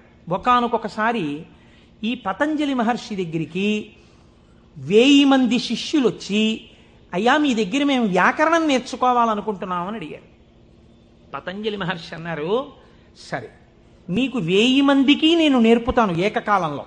ఎవరు ఏ స్థాయిలో ఉన్నారో ఆ స్థాయిలో పాఠం చెప్పేస్తాను. మీకు ఉదాహరణకి వ్యాకరణం అంటే కొద్దిగా సంగీతంతో పోల్చండి. కొద్దిగా అమరిక కోసం సంగీతం నేర్పేటప్పుడు బాగా కీర్తనల్లోకి వచ్చేసిన వాళ్ళకి, ఇంకా సరిగమ పదనిసల్లో ఉన్న వాళ్ళకి, from the lowest string to the highest string కలిపి కూర్చోపెట్టి సంగీతం నేర్పడం కుదరదు.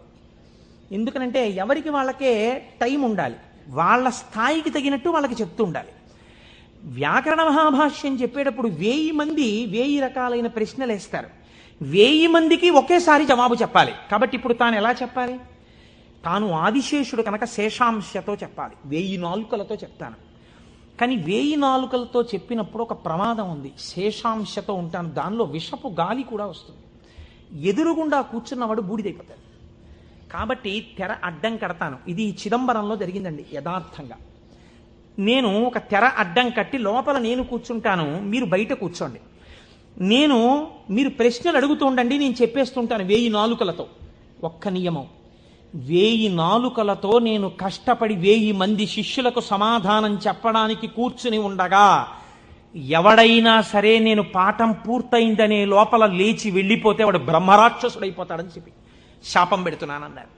1000 మంది శిష్యులు కూర్చున్నారు. కొంతమందికి అసలు ప్రారంభంలోనే అనుమానాలు ఉంటాయి. అలాంటి వాళ్ళు కూడా ఉంటారు. ఇప్పుడు ఇది మోక్షద్వారం, ఇందులో దూరితే మోక్షం వస్తుంది అన్నాం అనుకోండి, ఇది ఎవరు పెట్టారండి అంటాడు. వెంటనే వాడు వచ్చాడు. అసలు ముందు తెలుసుకోవడం కన్నా అనుమానాలు ఎక్కువ. అక్కడే పతనం ప్రారంభం.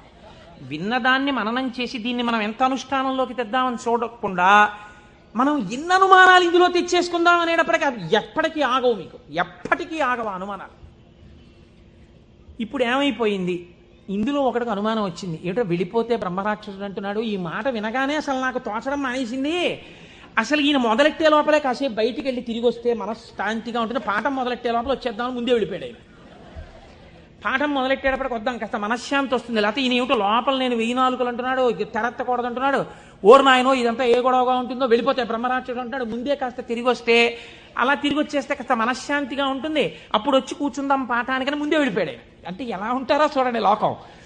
ఇప్పుడు పతంజలి వ్యాఖ్యానం మొదలుపెట్టారు. 1000 నాలుకలతో చెప్పేస్తున్నారు ఆయన పాఠం. ఒక ఆయనకి అనుమానం వచ్చింది.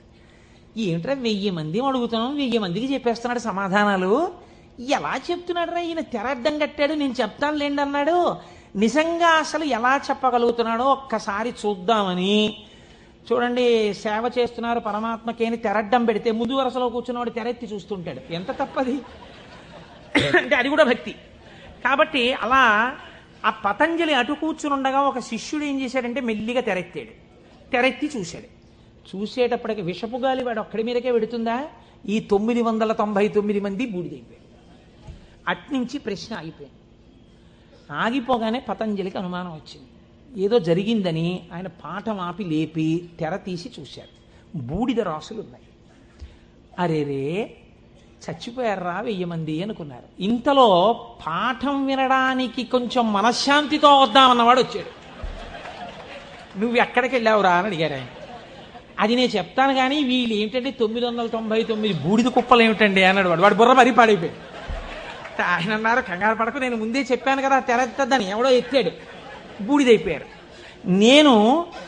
నువ్వు మాత్రం ఒక్క శిష్యుడు మిగిలావురా, మీకు 1000 మందికి పాఠం చెప్తానన్నాను, కనీసం ఒక్కడే మిగిలావు, నీకు చెప్తాను పాఠం అన్నారు. వాడు హడిలిపోయాడు. అయ్యి బాబోయ్ పాఠమే అని. ఇప్పుడు పతంజలి అన్నారు, నీకేం చెప్పను, కంగారు పడకు, నీకు నేను అనుగ్రహించేస్తున్నాను, నీకు వ్యాకరణం అంతా భాషించేసింది, నీకు వచ్చేసింది వ్యాకరణ భాష. వింధ్య పర్వత శిఖరాల దగ్గర నిలబడ్డాడు. వింధ్య పర్వతానికి కిందకి దక్షిణ దేశం, పైకి ఉత్తర దేశం. పూర్వం ఔత్తరాహులు అంటే ఉత్తర దేశంలో వాళ్ళు వ్యాకరణం నేర్చుకోవడానికి దక్షిణానికి చిదంబరం వెళ్ళేవారు. చిదంబరం నుంచి ఉత్తరం పాటలీపుత్రానికి వెడుతుండేవారు. అవంతి వెళ్ళడం కూడా ఉండేది ఉజ్జయిని. కాబట్టి ఆయన అక్కడ కూర్చుని పోయారు. పెద్ద రావి చెట్టు ఎక్కి కూర్చున్నాడు. బ్రహ్మరాక్షసుడు కదా, బాగా వ్యాకరణం వచ్చింది.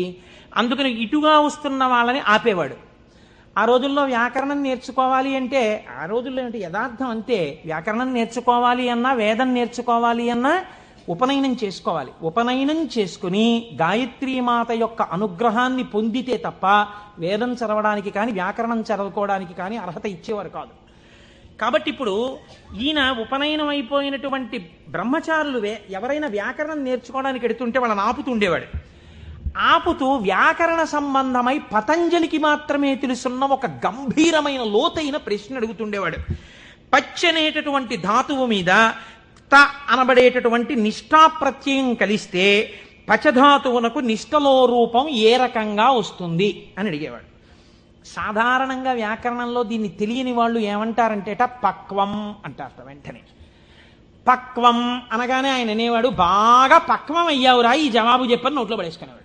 పక్వం అంటే బాగా రుచిగా వండబడ్డాడు అని. ఇప్పుడు నువ్వు పక్వం అయ్యావు అని తినేసి మళ్ళీ చెట్టెక్కి కూర్చునేవాడు. ఇలా చాలామంది బ్రహ్మచారుల్ని తినేసాడు. తినేసి కూర్చుంటే గగ్గోలు పెట్టడం మొదలెట్టారు. ఈ బ్రహ్మచారి ఎవడో అక్కడ కూర్చున్నాడు, బ్రహ్మరాక్షసుడు, వాడు వ్యాకరణ సూత్రం అడిగి తినేస్తున్నాడు. పతంజలి మహర్షి చూశారు, అయ్యయ్యో వీడికి నేను యోగ్యుడైన వాడికి చెప్పరా అంటే వీడి ఈ ప్రశ్న అడిగి తినేస్తున్నాడు, వీడికి నేనే వెళ్ళి శిష్యుడుగా మళ్ళీ వీడి దగ్గర నేర్చుకుని వీడిని ఉద్ధరించాలి అని చంద్రశర్మ అన్న పేరుతో బ్రాహ్మణుడయ్యి ఆయన వచ్చారు. ఆయన వస్తూ ఉంటే ఈయన ఆపాడు. ఆపి మళ్ళీ ఈ ప్రశ్న అడిగాడు. అడిగితే ఆయన అన్నారు, అది పక్వం, వ్యాకరణం అంతా రా అన్నాడు. కానీ ఉపాధి బ్రహ్మరాక్షస ఉపాధిలో ఉన్నాడు కాబట్టి ఆయన ఎక్కడ నేర్పుతానన్నాడు? స్కూల్లోనూ అక్కడ నేర్పను, రావి చెట్టు మీద కూర్చుని నేర్పుతాను రా. ఎందుకంటే శివాలయంలో నేర్పాలి వ్యాకరణం. పూర్వం వ్యాకరణ మంటపాలని శివాలయాల్లో ఉండేవి, అక్కడే నేర్పాలి. కాబట్టి నీకు నేను రావి చెట్టు మీద నేర్పుతాను. రావి చెట్టు మీద కూడా ఎక్కడ? చిటారి కొమ్మ మీద కూర్చుని నేర్పుతాను, అక్కడ కూర్చో. ఎక్కడ పడిపోతానో అని కునుకు రాకుండా బాగా వింటావు. చెప్పేవాడు బ్రహ్మరాక్షసుడు, చెప్పేది చిటారి కొమ్మ మీద రావి చెట్టు మీద. టైం ఇవ్వను, ఉత్తర క్షణం అడ్మిషన్ ఇచ్చేసాను నీకు, రా ఎక్కేద్దాం చెట్టు. అమ్మ బాబో ఇదో అఘాయిత్యం కింద ఉందని పాపం ఈ చంద్రశర్మ ఆయనతో పాటు చెట్టెక్కి చెట్టు చివారి కొమ్మ మీద కూర్చున్నాడు. ఈయన మహాభాష్యం చెప్పేస్తున్నాడు. ఇప్పుడు ఈ మహాభాష్యం రాసుకోవాలి. ఎక్కడ రాస్తాడు? రాయడానికి ఓ గంటమో ఓ తాటాకో తెచ్చుకోవడానికి టైం లేదు. అందుకని ఆయన రావాకులు తుంపి ఒక పుల్ల ముక్క ఒకటి తీసి తొడ చీరుకున్నాడు. చీరుకుని అందులోంచి వస్తున్న నెత్తుటిలో పుల్ల ముంచి ఒక్కొక్క రావాకు మీద భాష్యం రాసుకున్నాడు. 9 రాత్రులు 9 పగళ్ళు పతంజలి మహాభాష్యాన్ని చంద్రశర్మకి చెప్పాడు. చెప్పగానే ఆయనకి శాప విమోచనం అయిపోయింది. శాప విమోచనం అయిపోయిన తర్వాత ఇప్పుడు నాకు బ్రహ్మరాక్షసుడిగా ఇంతకాలం బతికాక పూర్ణ వైరాగ్యం వచ్చేసింది. కాబట్టి ఇంక నేను ఒక గురువు యొక్క పాదములను ఆశ్రయించి సన్యాస దీక్ష తీసుకుని నా జీవితాన్ని తరింప చేసుకుంటానని శుకబ్రహ్మ యొక్క పాదములు పట్టుకుని గౌడపాదాచార్యుల వారైన వారు వారే. మనం శంకరాచార్యుల వారి గురు పరంపరలో గౌడపాదాచార్యుల వారిని చెప్తాం. ఎవరో తెలుసా అండి ఆ గౌడపాదాచార్యుల వారు? ఈ బ్రహ్మరాక్షసుడే గౌడపాదులు అయ్యారు. గౌడపాదులై శుకబ్రహ్మ యొక్క పాదములు పట్టుకుని సన్యాస దీక్ష తీసుకుని గౌడపాదాచార్య పేరుతో ఉన్నారాయన. ఈ చంద్రశర్మ ఈ రావేకుల మీద రాసుకున్న మహాభాష్యం అంతా ఓ బట్టలో మూట కట్టాడు. మూట కట్టుకుని వెళ్ళిపోతున్నాడు ఆయన. వెళ్ళిపోతుంటే పాపం 9 రాత్రులు 9 పగళ్ళు నిద్ర లేదు. అడవిలో ఒక చోట మూట తల కింద పెట్టుకుని నిద్రపోతున్నాడు.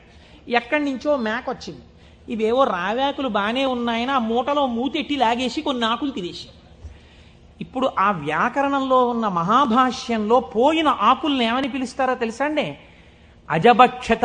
అజభక్షిత భాష్యము అని పిలుస్తారు. మేక చేత తినబడిన భాష్యం అని పేరు దానికి. అది మేక తినేసి మిగిలిన మూట కట్టుకుని అడవిలో పడుకుంటే ఇబ్బందిగా ఉందని ఆయన ఒక ఊర్లోకి వచ్చి ఒక వైశ్యుడి ఇంటి అరుగు మీద పడుకుని నిద్రపోయారు. 9 రాత్రులు 9 పగళ్ళు అన్నం లేదు, నిద్ర లేదు. శరీరం శోషించిపోయింది, నిద్ర లేదు. ఇంకా ఎంత గాఢ నిద్ర పట్టేసిందంటే ఆకలి కూడా చూసుకోకుండా నిద్రపోతున్నారు. ఆ వైశ్యుడికి ఒక కన్యారత్నం ఉంది. ఆ అమ్మాయి చూసి ఈయన నిద్దట్లోనే మరణిస్తాడేమో అని బెంగపెట్టుకుని ఒక గొప్ప వైద్య చికిత్స చేసింది. ఇప్పుడు మనం ఆ సిలైన్లవి ఎక్కించాలంటే శరీరానికి సూదితో పొడిచి ఎక్కిస్తాం. మన ఆయుర్వేద శాస్త్రం అలా ఒప్పుకోలేదు. ఎందుకంటే పతంజలి 3ంటికి వ్యాఖ్యానం ఇచ్చారు. మనస్సు, వాక్కు, కాయము. మనస్సు కోసమని యోగ సూత్రాలు ఇచ్చారు ఆయన, వాక్కు కోసం వ్యాకరణం ఇచ్చారు. అలాగే మనస్సు, వాక్కు, కాయము, శరీరం ఆరోగ్యంగా ఉండడానికి చరకుడి యొక్క ఆయుర్వేద సూత్రాలకి భాష్యం చేశారు ఆయన. 3ంటికి భాష్యం ఇచ్చారు. ఆ పిల్ల వైద్య శాస్త్రంలో దిట్ట. ఈ అమ్మాయి ఏం చేసిందంటే పెరుగన్నం బాగా మెత్తగా కలిపేసి ఈ పెరుగన్నాన్ని తీసుకొచ్చి ఒంటి నిండా పూసేసింది ఈ బ్రాహ్మణ పిల్లవాడికి, ఈ చంద్రశర్మకి. పెరుగన్నం తొందరగా రోమరంధ్రాల్లోంచి లోపలికి వెళ్ళిపోతుంది. అది లోపలికి వెళ్ళిపోయి ఈ పిల్లవాడికి బలం వచ్చింది. బలం వచ్చి 9 రోజుల భోజనం లేని స్థితి నుంచి శక్తిని పొందాడు. శక్తిని పొంది తెలివచ్చింది. తెలివచ్చి అమ్మయ్యా బడలికా పోయింది, సత్తువా వచ్చిందని ఆ మూట చూసుకున్నాడు. మూట ఉంది, మూట పట్టుకుని వెళ్ళిపోతున్నాడు. వెళ్ళిపోతుంటే వైశ్యుడు ఎదురొచ్చాడు. ఏమయ్యా నిన్ను మా అమ్మాయి ఎందుకు బ్రతికించుకుందో తెలుసా? నీ చూడచక్కని రూపాన్ని చూసి బ్రతికించుకుంది. నువ్వు మా అమ్మాయిని పెళ్లి చేసుకోవాలన్నాడు. ఇదేమిటయా నాకు వైరాగ్యం వచ్చింది, నేనేదో సన్యాసం తీసుకుందామని వెళ్ళిపోతున్నాను, నువ్వు మీ అమ్మాయిని పెళ్లి చేసుకోమంటావేంటి? నేను చేసుకోనన్నారు ఆయన. వెళ్ళిపోతున్నారు. వెళ్ళిపోతుంటే ఇలా కాదు, నువ్వు ఇంత ఉపకారం పొంది నా కూతురు మనస్సు భగ్నం చేసి వెళ్ళిపోతున్నావు కాబట్టి మనం రాజు దగ్గరికి వెడదాం తీర్పుకి పదన్నారు. సరే పద అయితే అన్నారు. చంద్రశర్మ వైశ్యుడు ఇద్దరు రాజుగారి అంతఃపురంలోకి వెళ్ళారు. రాజుగారు అంత దూరం నుంచి పిల్లాడిని చూశారు. చూసి ఎందుకు వస్తున్నాడో తర్వాత అడుగుదాం కానీ ఎంత బాగున్నాడో ఈ పిల్లాడిని దగ్గరికి రాగానే నాకు ఒక్కతే కూతురయ్యా, నీకు ఇచ్చి పెళ్లి చేసి సింహాసనం మీద కూర్చోపెడదాం అనుకుంటున్నాను, నువ్వు మా అమ్మాయిని పెళ్లి చేసుకోవాలన్నారు. రాజాజ్ఞ, కాదంటే కుత్తుకు తీసేస్తాడు. అయ్య బాబోయ్ ఒక పిల్లే వద్దనుకుంటే 2 పిల్లలు చుట్టుకున్నారేమిటండి నాకు అని ఈయన చెప్పేలోగానే మంత్రిని పిలిపించి ఈ పిల్లాడు ఎలా ఉన్నాడు అల్లుడిని చేసుకుందాం అనుకుంటున్నానన్నారు.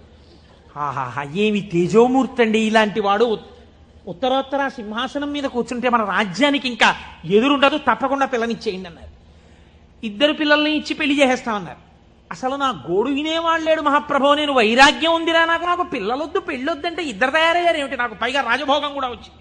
వద్దు వద్దన్నవాడికి ఐశ్వర్యం, వద్దు వద్దన్నవాడికి నమస్కారాలు, పెట్టండి అన్నవాడికి పెట్టేవాడు ఉండడం అని ఆయన బాధపడుతుంటే మంత్రి గారు ప్రాజ్ఞుడు ఆయన అన్నాడు, ఏమండి బ్రాహ్మణుడు బ్రాహ్మణేతరులను వివాహం చేసుకోవాలంటే ముందు బ్రాహ్మణ కన్యను చేసుకోవాలి. కాబట్టి ఉత్తమ కుల సంజాత అయిన ఒక బ్రాహ్మణ పిల్లని తెచ్చి ముందు పెళ్లి చేసి తర్వాత వీళ్ళిద్దరినీ చేసేద్దాం అన్నారు. ఓహో 2 కూడా అయ్యారేమిటి అనుకున్నాడు ఆయన.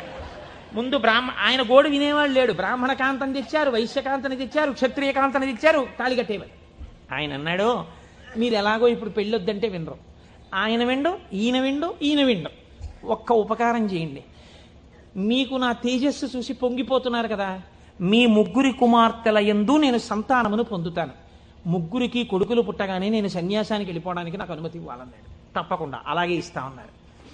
3 పెళ్లి చేసుకున్నాడు. 3 యందు కుమారుల్ని కన్న తర్వాత సన్యాసం పుచ్చుకుందామని వెళ్ళిపోయాడు ఈ చంద్రశర్మ. వెళ్ళిపోయినటువంటి వాడు వెళ్ళి వెళ్ళి వెళ్ళి వెళ్ళి ఎవరు ఇతపూర్వం బ్రహ్మరాక్షసుడి రూపంలో ఉండి తనకి మహాభాష్యమంతా చెప్పి సన్యాసం తీసుకుని శుకబ్రహ్మకి శిష్యుడిగా ఇవాళ గౌడపాదాచార్య స్వామి వారిగా ఉన్నారో ఆయన దగ్గరకే వెళ్ళి అయ్యా నాకు సన్యాసం ఇవ్వండి అని అడిగాడు. నీకు గోవిందపాదాచార్య నామంతో సన్యాసం ఇస్తున్నానని సన్యాసం ఇచ్చి సన్యాసనామం గోవిందపాదాచార్య. ఆయనకి సన్యాసం ఇచ్చి ఒక మాట చెప్పారు, నువ్వు నర్మదా నదీ తీరంలో ఈ రావి చెట్టు దగ్గర ఈ గుహలోనే కూర్చో. రాబోయే కాలంలో భారతదేశంలో 72 అవైదికమైన మతములు ప్రవేశిస్తాయి. 72 అవైదికమైన మతములను తన వాగ్ఝరితో కొట్టిపారయ్యగలిగినటువంటి ఒక మహాపురుషుడిగా పరమశివుడే శంకరాచార్య స్వామిగా ఆవిర్భవించబోతున్నాడు. ఆ శంకరాచార్యుల వారికి సన్యాసనామాన్ని ఇచ్చి తత్వోపదేశం చెయ్యడానికి నువ్వు గురువుగా ఉండు అని కూర్చోబెట్టారు. ఆ చంద్రశర్మే గోవిందపాదాచార్య స్వామి. ఆ గోవిందపాదాచార్య స్వామి శిష్యులే మన శంకర భగవత్పాదాచార్య స్వామి. ఇది గౌడపాద, గోవిందపాదాచార్య, శంకరాచార్య గురు పరంపర. శివమహాపురాణ ప్రారంభం చేస్తూ ఇలాంటి పరంపరని ఒక్కసారి ఉత్తరాయణంలో అసుర సంధ్య వేళలో వింటే చాలు ఎంత పొంగిపోతాడో శంకరుడు. కనుక ఇప్పుడు ఆయన కాలడిలో జన్మించాడు మహానుభావుడు. ఆ శంకరాచార్య స్వామి వారి జన్మ రహస్యాన్ని గురించి ఎప్పుడైనా మనం త్రిపుర సుందరి అమ్మవారి ఊళ్ళో మళ్ళీ శంకరాచార్య స్వామి వారికి వైశాఖ శుక్ల పంచమి నాడు చేస్తాం కదా ఉత్సవం, అప్పుడు చెప్తాను దాని గురించినటువంటి విశేషాలు. ఇప్పుడు చెప్తే కుదరదు మహాప్రభో. ఆయన భారతదేశపు నలుచెరగుల పాదచారి అయి 3 మాటలు తిరిగారు. 72 అవైదికమైనటువంటి మతములను శృతి ప్రమాణమైన తన వాగ్ఝరితో కొట్టిపారేశారు, చిమ్మేశారు. ఆయన తర్వాత మళ్ళీ రాలేదు ఇంకా 72 మతాలు. అంత గొప్పవారు శంకరాచార్యుల వారంటే. అందుకే చంద్రశేఖర పరమాచార్య స్వామి వారికి శంకరులు గురువు కాదు ప్రాణం. అందుకే అపర శంకరాచార్యులు వారు అయ్యారు చంద్రశేఖర పరమాచార్య స్వామి. అటువంటి మహాపురుషుడై దిగ్విజయ యాత్ర చేసి శృతి ప్రమాణమైన అద్వైత సిద్ధాంతాన్ని ఆవిష్కరించి మనందరినీ ఉద్ధరించినటువంటి వారిగా శంకరులు వచ్చారు. మీరు చూడండి, ఇప్పుడు మనం శివనామము మళ్ళీ మొదటికి వెళ్ళండి. ఎక్కడికి వెళ్ళాలి?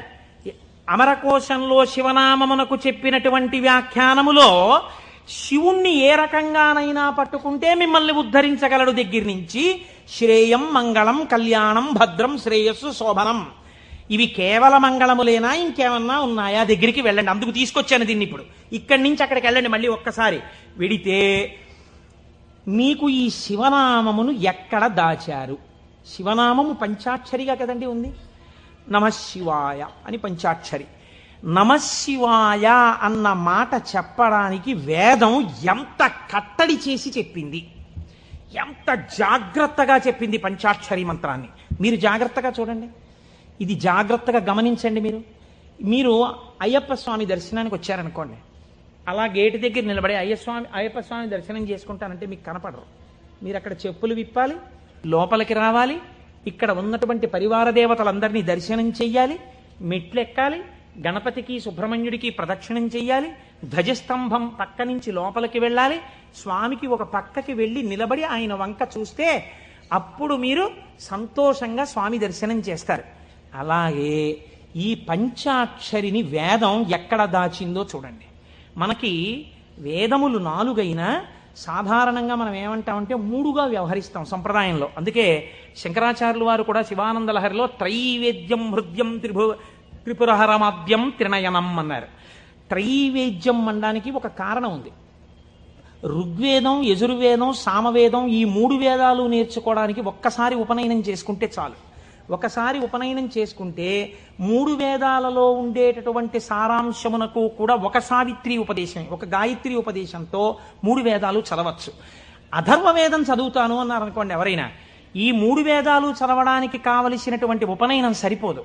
అథర్వ వేదం కూడా చదవాలంటే మళ్ళీ ఉపనయనం చేసుకోవాలి. మళ్ళీ ఉపనయనం చేసుకుని మళ్ళీ ఇంకొక బ్రహ్మోపదేశం పొంది అథర్వ వేదం చదవాలి. అందుకని త్రైవేద్యం అంటారు సాధారణంగా.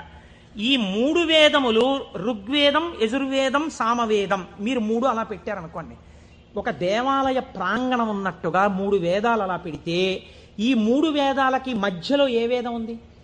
ఇది ముందరి ద్వారం, ఇది వెనక ద్వారం, ఇది ఋగ్వేదం, ఇది సామవేదం, ఈ మధ్యలో ఉన్నది యజుర్వేదం. ఇప్పుడు ఈ యజుర్వేదానికి 7 కాండలు ఉన్నాయి. 7 కాండలు 1 2 3 4 5 6 7. ఇప్పుడు ఇందులో మళ్ళీ మధ్య ప్రాకారం ఏది? 4వ కాండ కదండి. ముందు 3, వెనక 3, మధ్యలోది 4. ఇప్పుడు ఈ 4వ కాండలో ఏముంది? యజుర్వేదంలో రుద్రాధ్యాయం ఉంది. మళ్ళీ రుద్రాధ్యాయంలో అష్టమానువాకం మీరు తీసుకోండి, మధ్యలోకి అష్టమానువాకం వస్తుంది. అష్టమానువాకం మీరు తీసి ఇప్పుడు చదవండి అష్టమానువాకాన్ని. నమ సోమాయ చ రుద్రాయ చ నమస్తామ్రాయ చ అరుణాయ చ నమ శంగాయ చ పశుపతయే చ నమ ఉగ్రాయ చ భీమాయ చ నమో అగ్రే వధాయ చ దూరే వధాయ చ నమో హంత్రే చ హనీయసే చ నమో వృక్షేభ్యో హరికేశేభ్యో నమస్తారాయ నమ శంభవే చ మయోభవే చ నమ శంకరాయ చ మయస్కరాయ చ నమ శివాయ చ శివతరాయ చ. అష్టమానువాకం చిట్ట చివర్లో నమ శివాయ చ అక్కడ పెట్టారు. ఈ నమ శివాయ చాకి ముందు ఏం పెట్టారు? మయస్కరాయ చ. మయస్కరాయ చ అంటే గురూపదేశంతో పంచాక్షరిని పొందాలి. మయస్కరాయ చ, ఈ గురువుల పరంపరలో మొట్టమొదట లోకంలో శివనామాన్ని ప్రచారం చేసి అద్వైత సిద్ధి వైపుకు నడిపించిన వాళ్ళు ఎవరు? నమ శంకరాయ చ, శంకర భగవత్పాదులు. ఆ శంకర భగవత్పాదులు ఎవరు? శంకరుడే. ఎలా చెప్పగలరు?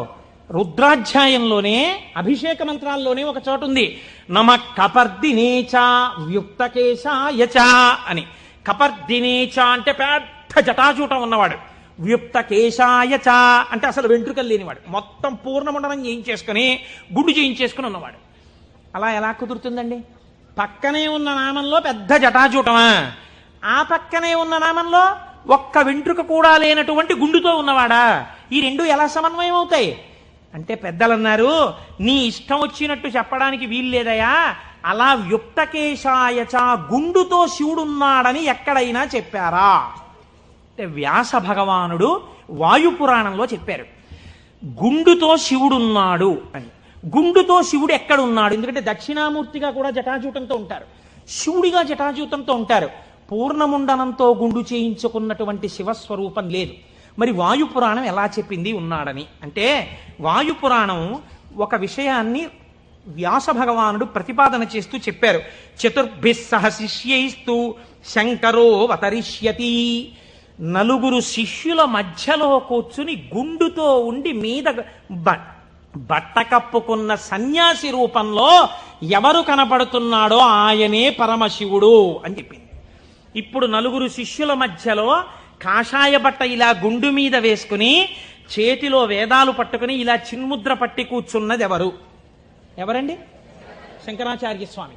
నమ కపర్దినేచ పరమశివుడు, వ్యుక్త కేశాయచ శంకరాచార్యుల వారు. కాబట్టి ఇప్పుడు ఈ శంకరాచార్యుల వారు ఎవరు? పరమశివుడే. రుద్రాధ్యాయంలో రహస్యంగా చెప్పేసింది. ఎప్పుడో రాబోయేటటువంటి శంకరావతారాన్ని రుద్రాధ్యాయం చెప్పింది. ఆయన్ని మయస్కరాయచ, ఆ శంకరుల గురు పరంపర ఉన్నదే అది సదాశివ సమారంభాం, లేకపోతే నారాయణ సమారంభాం, వ్యాస శంకర మధ్యమాం, అస్మదాచార్య పర్యంతాం వందే గురు పరంపరాం.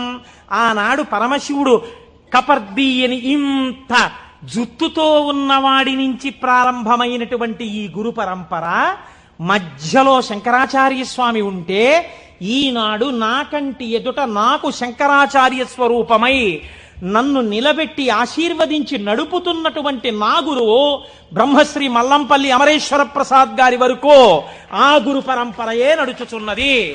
ఎవరికి వారు వారి గురువు వరకు ఇలాగే చెప్పుకుంటాం. సదాశివ సమారంభాం శంకరాచార్య మధ్యమాం అస్మదాచార్య పర్యంతాం వందే గురు పరంపరాం. ఈ గురువు ఏం చేస్తున్నారు? మీకు నడుబడి నేర్పుతున్నారు. ఈ గురువు ఏం చేస్తున్నారు? ఉదారమూర్తి అయి మిమ్మల్ని ఆశీర్వదిస్తున్నారు. ఈ గురువు ఏం చేస్తున్నారు? మీ ఉద్ధరణ కోసం ఈశ్వరుణ్ణి ప్రార్థన చేస్తున్నారు. అటువంటి గురువే ఈశ్వర స్వరూపుడై ఉన్నాడు. ఎప్పుడెప్పుడు లోకంలో వేద ప్రమాణాన్ని చెడగొట్టడానికి అవైదికమైనటువంటి వాదనలు ప్రబలుతాయో అప్పుడప్పుడు పరమేశ్వరుడే బయలుదేరి వచ్చి అవతార స్వీకారం చేశారు. కృష్ణ భగవానుడు కూడా చేశాడు గీతా ప్రచారాన్ని. మహానుభావుడై ప్రస్థానత్రయంలో ఒకటండి భగవద్గీత. అంతటి భగవద్గీతను మనకు అందించినటువంటి జగదాచార్యుడు కృష్ణ పరమాత్మ. ఆయన కూడా జగదాచార్యుడే. ఒకటే కదండి ఉన్నది పరబ్రహ్మతత్వం. అదే కృష్ణుడిగా భాషించింది ఒకనాడు. అటువంటి భగవద్గీతనిచ్చినటువంటి కృష్ణ పరమాత్మ యొక్క అవతారం ఎందుకు కలియుగంలో వచ్చేటటువంటి ప్రమాదముల నుంచి ఉద్ధరించగలిగినంత జ్ఞానబోధ ఎందుకు చెయ్యలేదు? ఒక్కటే కారణం. ద్వాపర యుగంలో అప్పటికే ధర్మాన్ని నిర్వీర్యం చేసేటటువంటి వాళ్ళ సంఖ్య కోట్లలోకి వెళ్ళిపోయింది.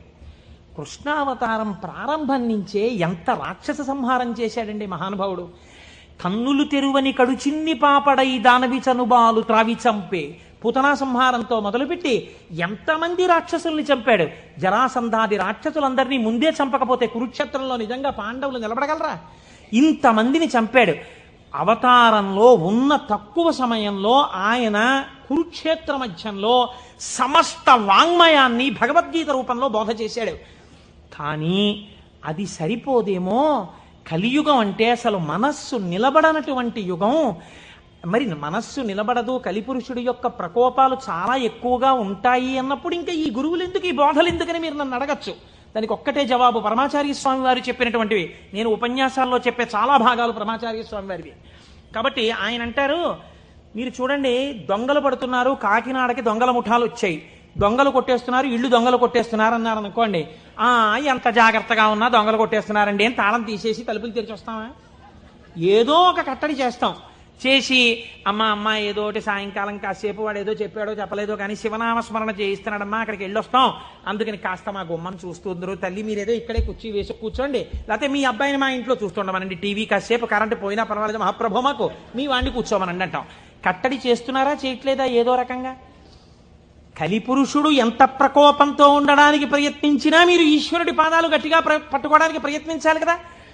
దానికి ప్రస్థానత్రయ భాష్యంతో మొదలుపెట్టి ఈశ్వరుణ్ణి స్తోత్రం చెయ్యడం వరకు, ఆకాశం నుంచి పాతాళం వరకు సమస్త వాంగ్మయాన్ని జ్ఞానబోధ తప్ప ఇంకొక ప్రయత్నం కాని పని కాని పెట్టుకోకుండా 32 ఏళ్ల జీవితంలో షణ్మత స్థాపనాచార్యులై శృతి ప్రమాణాన్ని నిలబెట్టి అందరి దేవతల మీద స్తోత్రాలు చెప్పి శివానందలహరి, సౌందర్యలహరి, బ్రహ్మసూత్ర భాష్యం ఎన్ని చేశారండి మహానుభావుడు శంకరాచార్యులు వారు. వారి పేరు చెప్తే చాలు పాపాల పటాల పంచలైపోతాయి. శృతి స్మృతి పురాణానాం ఆలయం కరుణాలయం నమామి భగవత్పాద శంకరం లోకశంకరం. అటువంటి శంకర భగవత్పాదులై ఈ భూమి మీద నడయాడి మనకి జ్ఞానబోధ చేశారు. ఇప్పుడు చెప్పండి, శుభం, కళ్యాణం, శ్రేయం, భద్రం, శోభనం ఇవన్నీ ఎందులోకి వెళ్ళిపోతాయి? జ్ఞానంలోకి వెళ్ళిపోతాయి. జ్ఞానం కన్నా గొప్ప కళ్యాణం, జ్ఞానం కన్నా గొప్ప శుభం, జ్ఞానం కన్నా భద్రం, జ్ఞానం కన్నా శ్రేయం, జ్ఞానం కన్నా శోభనం ఇంకున్నాయా? ప్రపంచంలో లేవు. అటువంటి జ్ఞానమును మీకు అందించడానికి పరమేశ్వరుడే శంకరుడిగా ఈ భూమండలము మీద నడయాడినాడు కాదు.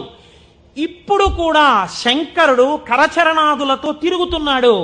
నాకు అలాగే తిరుగుతున్నాడు. నా కంటికి నేను ఆరాధించేటటువంటి పరమేశ్వరుడే కరచరణాదులతో తిరుగుతున్నాడు. నేను పట్టుకోవడానికి తన పాదములను అనుగ్రహిస్తున్నాడు. తన చేతిని నా మూర్ధన్య స్థానమునందుంచి ఆశీర్వచనం చేస్తున్నాడు.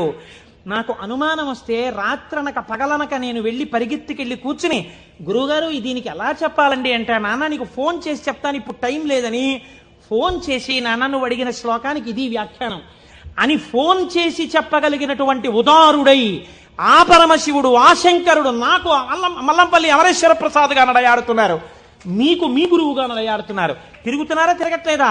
పరంపరగా నడయాడుచున్నారు. ఇది శివం, ఇది మంగళం, ఇది భద్రం, ఇది శ్రేయం, ఇది శోభనం. కాబట్టి మనం ఎవరికి నమస్కరిస్తాం? గురుర్ బ్రహ్మ, గురుర్ విష్ణు, గురుర్దేవో మహేశ్వర, గురు సాక్షాత్ పరబ్రహ్మ, తస్మై శ్రీ గురవే నమః. అటువంటి గురువు ఇప్పటికీ మీకు శుభములిచ్చేవాడై, శోభనములనిచ్చేవాడై, మంగళప్రదుడై ఉన్నాడు.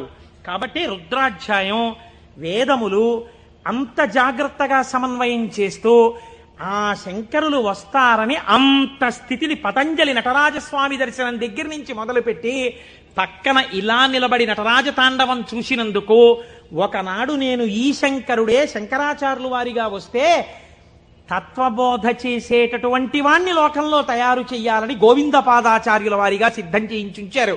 కాబట్టి మన ఆర్ష జాతి, మన సనాతన ధర్మము, మన పురాణములు ఎంత గొప్పవో, ఆ శివ అన్న మాట ఎంత గొప్పదో, ఆ శివం అన్న మాట ఎంత భద్రమో, ఎంత శ్రేయస్కరమో, దాని గురించి వింటే, దాని గురించి తలుచుకుంటే ఎంత పరవశమో.